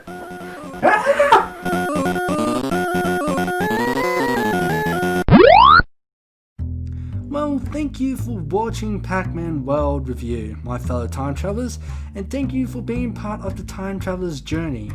If you enjoyed the journey, feel free to hit the like button and put the comments down below of what you think of the game and also get your personal experience with it. But if you're new to time traveling and want to see more, then feel free to hit that subscribe button and that notification bell so you can keep up to date of where and when I could be traveling to next time for another episode of Planetary Throwback.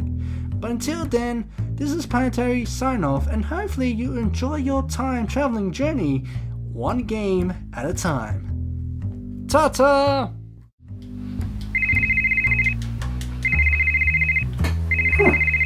Wonder who'd be calling me.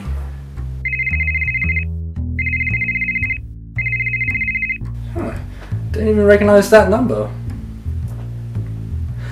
Hello, this is the time traveling game at Planetary. You've reached the Time Travelers HQ. Who's this? Hey Planetary, this is John from CyberCom Gaming. Hope you're keeping safe. Hey look, I know this is kind of random, but word around the retro gaming community is that you're heading back in time and you're taking a look at the Time Crisis series. Now, you know how we do here at CyberCom Gaming with that retro era, and I was kind of hoping to join you back on this journey. John from CyberCom Gaming. It's good hearing from you, my good sir. Yes, I'm actually traveling safe throughout time. Well... Oh shit! Almost. It's not random at all, my good sir. Yes, I'm traveling back through time to look at the Time Crisis series. And I've been looking for someone that shares the same love and knowledge of the series. So what do you say? You game for this journey, John? Yep, sounds good, man. Let's do it. Alright. Time traveling jump in 3, 2, 1. Let's go!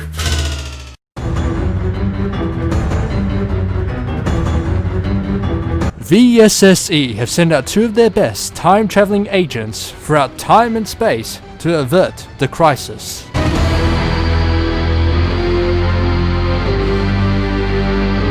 Planetary Ashes,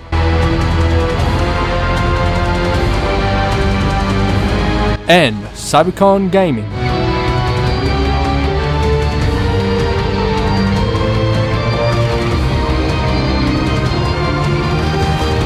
In Time Crisis.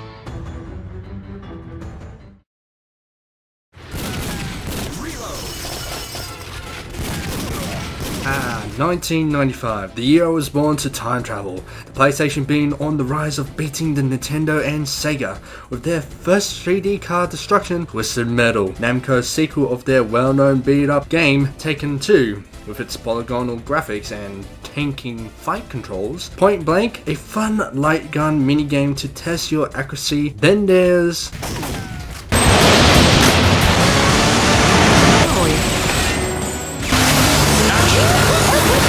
Time Crisis, developed and published by Namco. Released on arcades in 1995, followed by a home console release on the PS1 in 97, the first Time Crisis immediately raised the bar for light gun games in several ways. The most obvious innovation was the introduction of a cover system.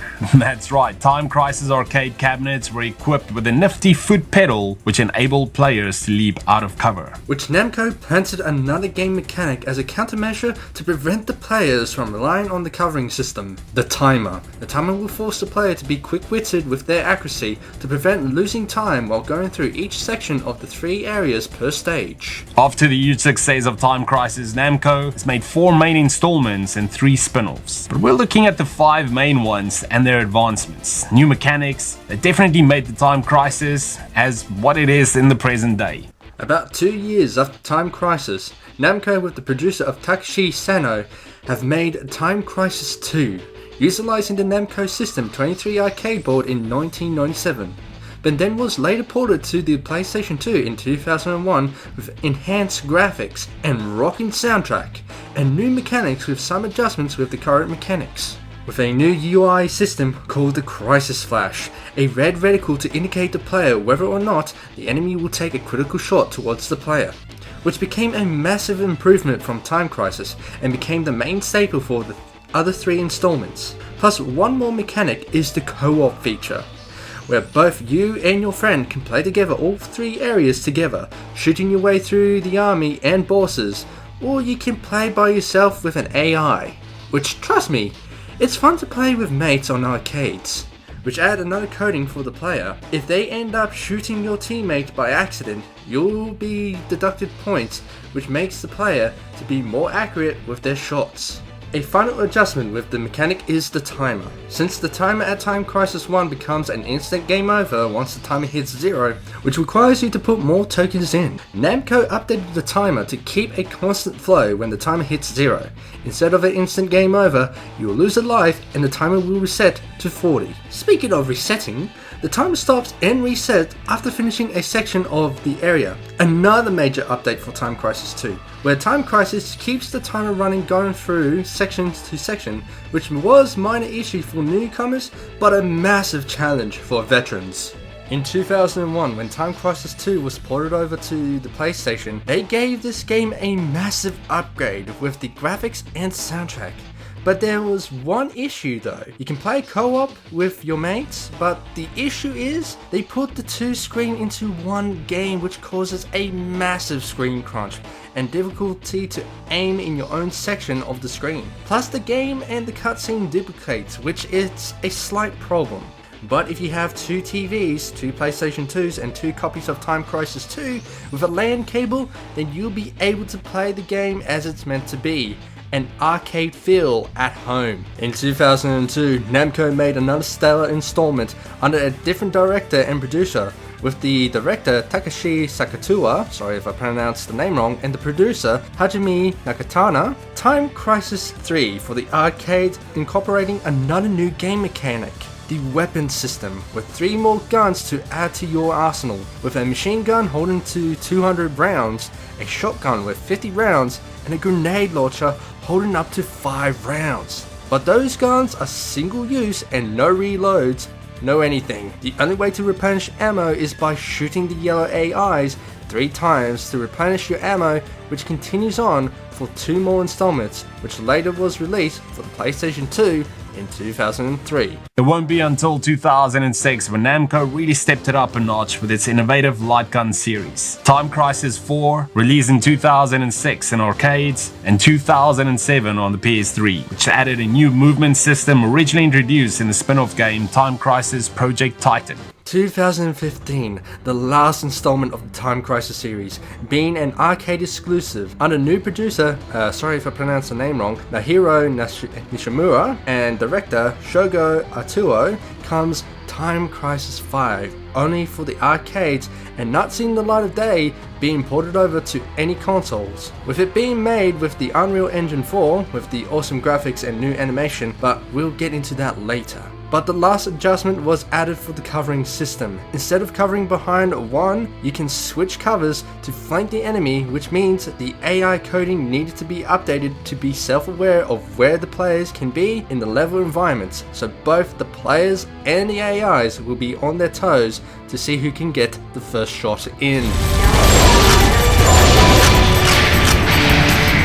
Alright John, no more fun facts. Let's get in some brass tacks. You ready for the story? Heck yeah, let's do it. Yes, ladies and gentlemen, we're going through the whole lot of the storyline from the beginning with the one-man army Richard Miller all the way to the most recent VSSE agents Luke O'Neill and Mark Go Darts. Now, before we go into details of the Time Crisis series stories, massive spoiler coming. If you don't want to hear the timeline and want to play the series and experience the story yourself, then I recommend you skip to this timeline here. I'll give you 5 seconds.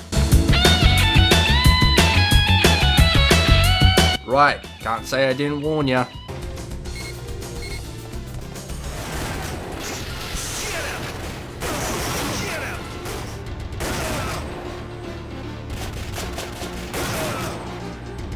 In 1995, the VSSE, an international protection agency, helps a Sicarian opposition leader, William McPherson, engineer a coup that will overthrow an century-old authoritarian regime. Jorgogo, the last survivor of the regime, plots to restore the order with launching a series of assassinations that destabilize the nation. As a finishing touch and a way to rule the nation, Jorgogo captures McPherson's daughter Rachel as prisoner. McPherson contacts the VSSE, for which the VSSE sends out Richard Miller to infiltrate the castle to save Rachel, while shooting his way through the Imperial Army and taking out Jorgogo's highest ranking assassin at the helipad with VSSE's arch nemesis, Wild Dog. After a heart-pumping action, Wild Dog blows himself up with a pocket explosive device and presumed dead. Yes, I'm using that word loosely here. And Richard and Rachel hops on the helicopter and made their way back to the VSSE safe and sound.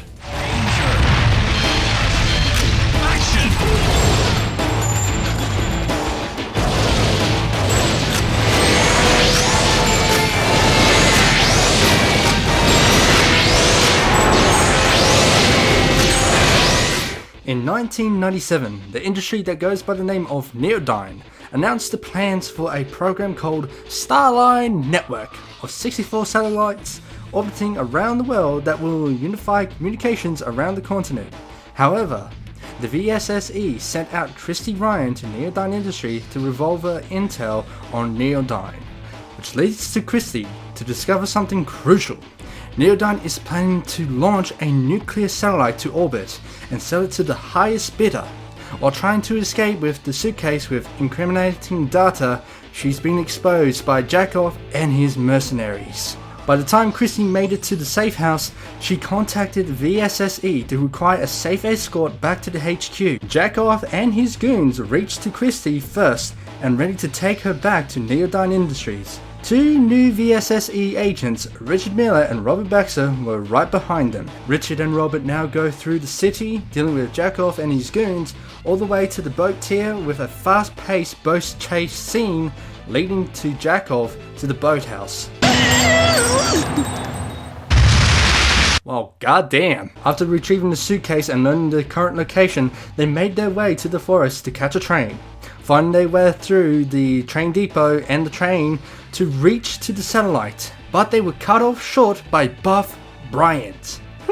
John, do you think it's possible for someone to lift a 2,500 kilogram of a missile? Yeah man, of course. You'd have thought. Anyway, once Bryant is dealt with him shooting his own chopper down and ramming itself into a bridge, Richard and Robert grabs a helicopter and made their way to Neodyne Industries, shooting their way through the remaining mercenaries and of course the returning from the grave, Wild Dog, packing an augmented machine gun, and midway through the battle, Ernesto Diaz jumps in, packing a rocket launcher. After taking several hits, Diaz takes Christy as hostage and makes his way to the launch.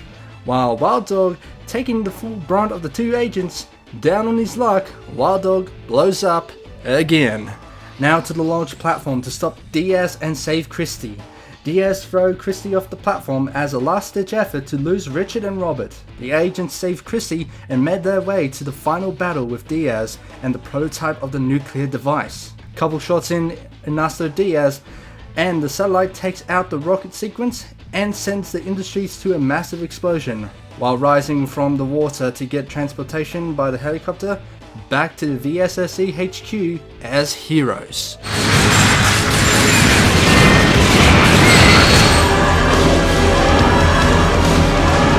For Time Crisis 3, the storyline centers around the VSSE, for which has been alerted of a powerful man trying to take over the innocent country, Locarno. To prevent an invasion, he takes multiple hostages and silence his threats. Instead of sending in the troops, the VSSC sends in two of their best agents, Alan Dunaway and Wesley Lampert. They are each armed with 4 guns, a handgun, machine gun, shotgun, and a grenade launcher. Going through the beach to the abandoned ship, avoiding getting shredded and bombed by the gunship, controlled by the Air Force leader, Colonel Victor Zahn. While escaping the abandoned ship while it was capsizing, Alice Winston, Daniel's sister, coming in hot with an SUV to save Alan and Wesley, while having a road-to-air shootout against Victor and his gunship, traveling to the small market village, the forest, and on the train, which later being stopped by a group of assassins called Zot's Assassin Squad, run by the head assassins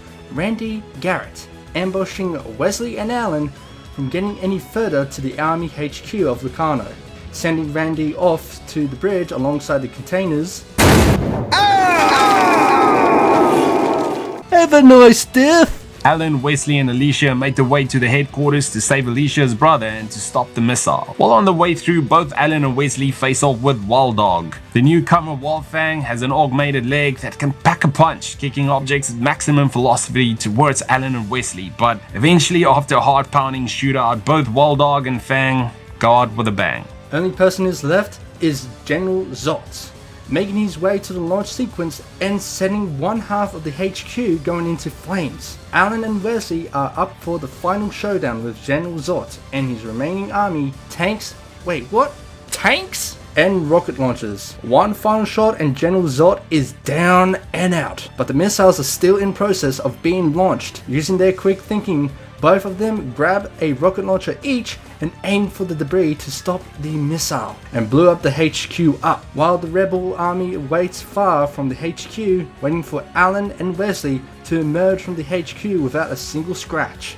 How? How does that work? They were in the middle of the HQ. Like, goddamn. Anyway, both Alan, Wesley, and the rebel army have saved and returned to Locarno as heroes.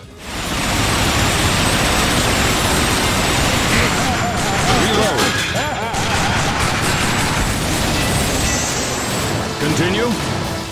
Back on your feet. Don't give up. Handgun. Heading off to California, where both intelligence officials, the United States Armed Force, or USAF for short from here on out, and the paramilitary VSSE organization learn about a top secret weapon targeted for terrorist smuggling. Their plot. USAF sends out their best soldiers, William Rush, to infiltrate the pier to gather intelligence of the top secret weapon and find the enemy already gathered the top secret weapon under the project name Terabyte. After being told by Elizabeth Conway about information leak incident at the airport, Rush goes to the airport to help 2 VSSE agents, Giorgio Bruno and Ivan Bernard, has been sent to that location to stop weapons trade. After leaving the airport, chasing down a semi-truck with a package by mowing down the enemy squad with a heavy-duty machine gun, rocket launcher and sniper rifle to shoot the tires out. While approaching the semi-truck to secure the secret weapon, Marcus Black prevented the 3 with a heavy-duty anti-tank rifle with one hand. I don't know about you, John, but aren't those rifles heavy as hell? Man, what's up with this series with badass characters holding weapons that are twice as heavy? Anyway, moving on. After finishing Marcus Black and a squad of foot soldiers, Rush, Gregorio, and Evan look over the soldiers, realizing that they were once soldiers of the US Army. Dog tags on each soldier, which means they are not terrorists, they are rogue soldiers taking orders from someone else. Now realizing those soldiers were a special squad, the Biological Weapon Specialist Operation Units, aka the Hamlin Battalion. The 3 fly their way to Wyoming to a secluded bioweapon research laboratory, but being too late as the battalion has taken the bioweapon, leaving a big brute wielding a machine gun, Jack Marvers. While Rush going toe to toe and getting slammed, bashed, and shocked. Seriously, dude, how are you still standing? Rush delivers the final uppercut to Jack. The 3 finally realize that the battalion is now attacking the Buckley Air Force Base near Aurora, Colorado. Riding the helicopter to the base, mow down more enemy squads and helping Rush with the army push towards the rogue squads. While Rush made it inside to get to the control center, Rush comes across Wildfang. while Gregorio and Evan are up against Wild Dog. Both Wild Dog and Fang lost to Rush, Gregorio and Evan and made their way towards the control center. Now going up against the final battalion and the creator of Terabyte, Colonel Gregory Burroughs, who hijacked the nuclear-armed UCAVs to destroy the United States in retaliation for poor treatment received from the army. After one last shootout from the ground to a human pyramid, Gregory has been stopped. By the time Giorgio and Evan try to reach the control center, with one last push and rush, Giorgio and Evan manage to cancel the bombing and the UCAVs and become heroes of the United States.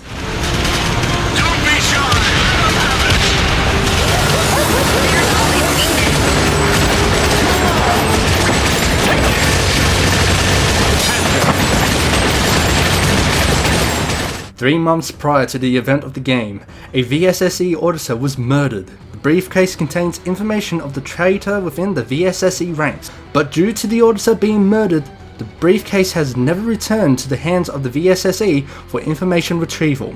The VSSE new agents Luke O'Neill and Mark Godart are sent to retrieve the briefcase with VSSE veteran Robert Baxter as the officer in charge of the mission of the briefcase retrieval, with helping support with Catherine Ritchie serves as the agent's air support. It's suspected that Wild Dog has retrieved the auditor briefcase hours after auditor was murdered. Rumors about the traitor selling the intel to the highest bidder even before the events of the game. The internal auditor was tasked with trailing the traitor as well. Due to the VSSE intel inquiring eyes-only clearance, the briefcase has become a serious coin for all participants involved. Luke and Mark fought Wild Dog throughout the freeway, but in spite of their victory, Wild Dog ejected the briefcase out of the agent's reach. But with quick thinking, Robert shot the briefcase with a tracking device before Wild Dog blowing up for the 4th time.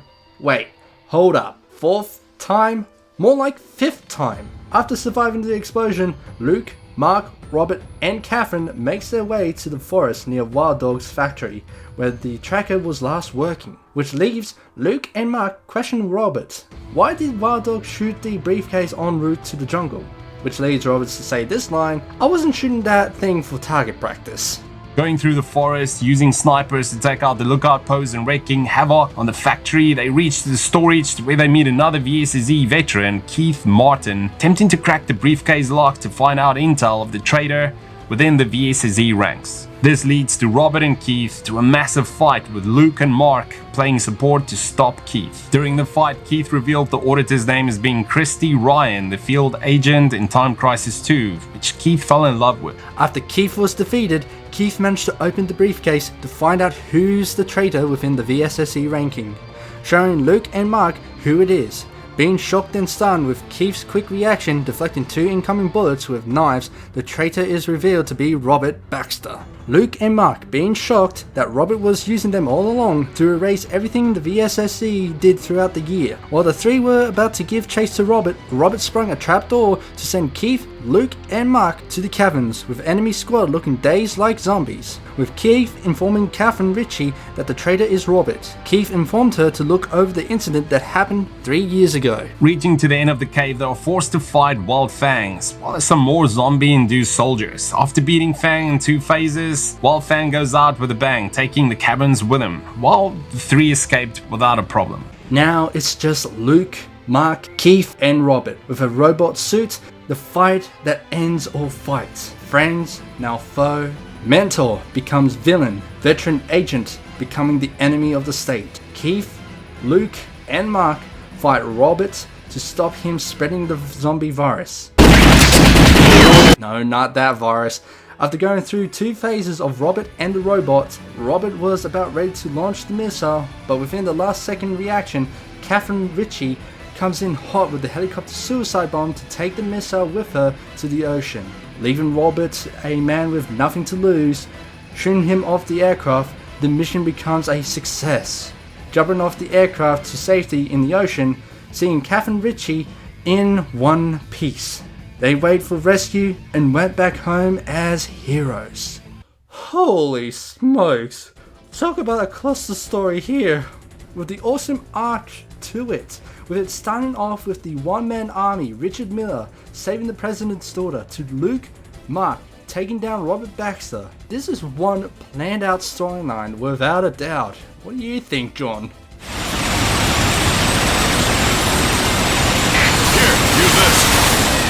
To add further to the immersion, the game's proprietary gun, the gun con, had a mechanical kick every time you pulled the trigger, adding to the intensity of the game's action. The 3-4 area stages of Time Crisis feels very small compared to modern games. However, every single one of them was an experience worthy of an adrenaline-fueled action movie.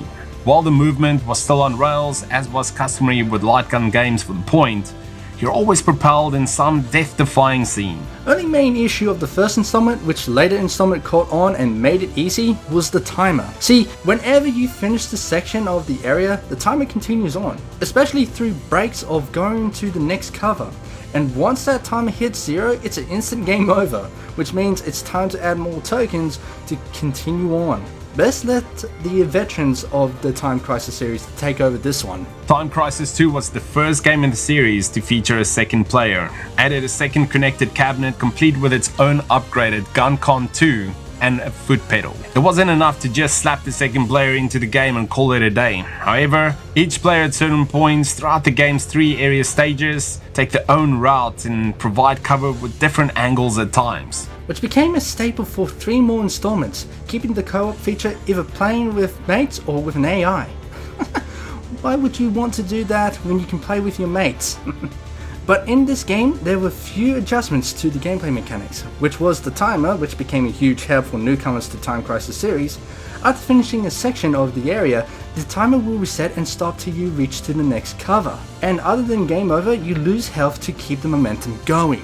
In the third installment in the Time Crisis series, we'll be the first to see deviation between the arcade version and its home console counterpart. Both games featured the same 2-player action across 3 area stages, each with a selection of 4 different weapons: the classic handgun, machine gun, shotgun, and grenade launcher. The PS2 version released simultaneously with the arcade one in 2002. It featured an extra side story where you were equipped with a sniper rifle during certain scenes. This is also where they introduced the health system. Yes, the health system, because most of the soldiers that you'll be fighting your way through takes more than 1 bullet to take them out, but very helpful to indicate how much health that each bosses you be going up against in this game, with blue indicating how many stacks of lives the boss has, and the green life bar indicating of their last leg, which continues on for the last 2 of the series. Time Crisis 4 added a new movement system originally introduced in the spin-off game, Time Crisis Project Titan. The system enabled you to direct your movement based on where you were pointing your light gun. This worked both for cover and for shooting and added a whole new visceral dimension to an already action-packed formula. The final entry to the series was also the first to make use of the popular Unreal Engine. It was also the entry that didn't make it to consoles, and probably for good reason. This was the definitive edition of the Time Crisis experience, featuring 2 foot pedals and a weapon changing button. The foot pedals took the multi-angle gameplay of the last few entries to new heights by enabling you to pick the angles from which you were attacking enemies. This way, armored and shielded enemies could be taken on faster without needing to wait for them to lower their defenses. Weapon changing also made the game feel closer than ever with its first-person shooter competitors. Time Crisis 5 would also see the largest selection of stages in the series, with up to 6 stages after the upgraded Mastermind edition of the game was released in August 2015, 6 months post-initial release.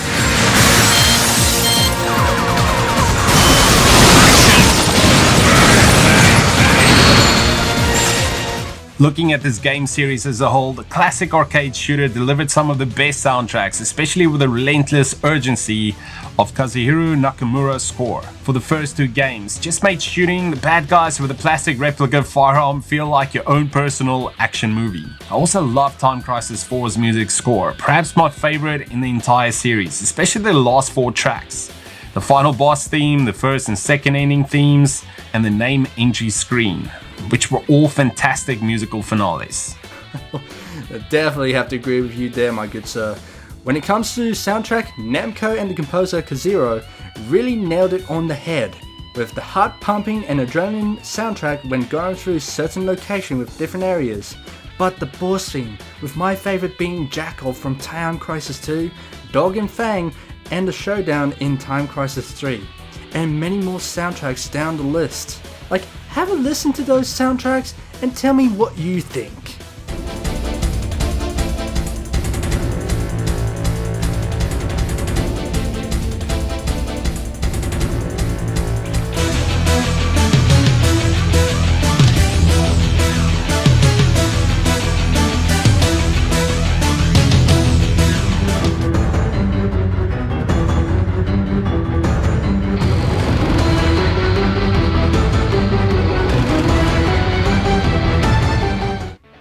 As for voice acting, where do I begin throughout the series? There's some moments that it does feel a bit off with Time Crisis 1. They may have that tone of anger like Wild Dog in the final fight on the rooftops in Time Crisis 1, but it doesn't pack the punch or intimidation towards the player. As for Time Crisis 2, they managed to bring in some awesome voice acting, with Jakov having that mafia lackey's voice, with him sporting a suit. He really suits being the first boss to deal with, and the voice acting has improved onwards with some help in Time Crisis 4 with Chris Sabat. Yes, that Sabat, the voice of All Might, Piccolo and Vegeta, and helping hand with Vic Mignogna as Edward Elric from Fullmetal Alchemist and Crow from Ruby, which I gotta say, that's totally caught me off guard. When looking back at the graphics for the first and second Time Crisis, for me, they definitely stayed true to that retro feel and look, which added to that charm. Time Crisis 3, however, now, this title really stepped it up from Time Crisis 2, with a lot more detail placed into the environments and animations. The enemy models also look way better with more liveliness and way more detail. For me, I like how they took a massive jump from using polygon graphics for the arcades to using more smooth character design, with Time Crisis 2 being the first to take that jump, which later using the same graphics for Time Crisis 3. But also looking at Time Crisis 5 with the slick graphics, with Namco using the Unreal Engine 4, which they also used it for the latest Tekken series.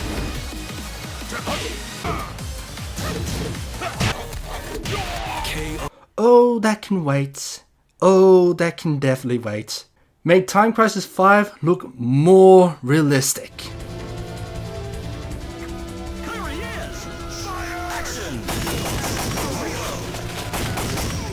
I'll always have a deep love for the Time Crisis series, especially Time Crisis 2, when I'd play this game at the arcades. Just so nostalgic, man. This travel back in time was epic. Now, this is a definition. I still remember how I'd play this game with friends, have a handful of coins, the sound of foot pedals as you frantically duck gunshots, and that sense of accomplishment as you and your mate would progress through the stages. To me, very few gaming experiences would ever match the bustling feels of the arcades, and the Time Crisis series always made that experience even better. As for me, since I got the Time Crisis collection at home, I'm happy to play them on the PS2 or PS3, but without a doubt, whenever I see them on the arcade, I won't hesitate to put some tokens or tap a card to play any of the Time Crisis series in the arcades, especially Time Crisis 5. This game series is a total must to play through. But best starting off with Time Crisis 2 with a mate to get a proper feel of the heart-pumping action that this game got in store for you. No matter where you stand on the idea of light gun games today, it's definitely a lost art. Despite its absence today, Time Crisis stands as one of the series that attempted to take the gun in your hand formula to a whole new level, placing itself at the pinnacle of classic gaming. Which I gotta say, this is a rarity of genre that future games may implement it in their own games, with the foretold comedy VR shooter Robo Recall, and many games that may have inspired ideas from the awesome Time Crisis series. But hopefully in the future, we might see a HD remake for future consoles for us old school veterans like ourselves that would love to revisit the series. No, seriously Namco, get on to making the remake of Time Crisis series, please! Well, that's all we got, my fellow time travelers. We've gone through the whole lot, from start to finish, for this retrospective for this episode of Planetary's Throwback. And thank you, CyberCom Gaming, for being part of the journey for the Time Crisis series. Thanks for having me, Planetary. This throwback was epic, and reliving some of these key gaming moments was definitely well worth the trip. Now, before I send you back to the present day, why not drop your channel prop here so the time travelers know where to find you? Awesome stuff. Look, if you've got a keen interest into all things gaming, consider heading over to CyberCom Gaming. This is a place where all gamers, young and old and new school, can come together and discuss and share some key gaming moments. We love to discuss and take a look at classic titles with our Retro Rewind series, look at some gaming comparisons with our Versus series, and share some gaming history. This is a variety gaming channel, and we recently introduced a brand new segment, CyberCom Fast Forward, where we'll be looking at potential future titles and what we would love to see explored. Awesome sauce. Well, hopefully you have a safe trip back to the present day, John, and who knows, we may cross timelines again for another game to look at. Definitely go check him out, ladies and gentlemen, to look at the awesome variety of gaming episodes he's got on his channel. But thank you for being part of the journey, ladies and gentlemen, of the Time Crisis Retrospective. Big massive thanks to John from CyberCom Gaming for the massive help of joining the journey looking at this awesome series. Be sure you go check him out by going to the link in the description or by clicking on the channel at the end screen to see what he does for his channel. Also, feel free to leave a like and comment down below telling us your experience with the Time Crisis series. But if you're a new time traveler here, then feel free to hit that subscribe button and that notification bell so you can keep yourself up to date of where and when I may be traveling to next time for another episode. But until then, this is Planetary signing off, and I hope you enjoy your time traveling journey one game at a time. Ta-ta!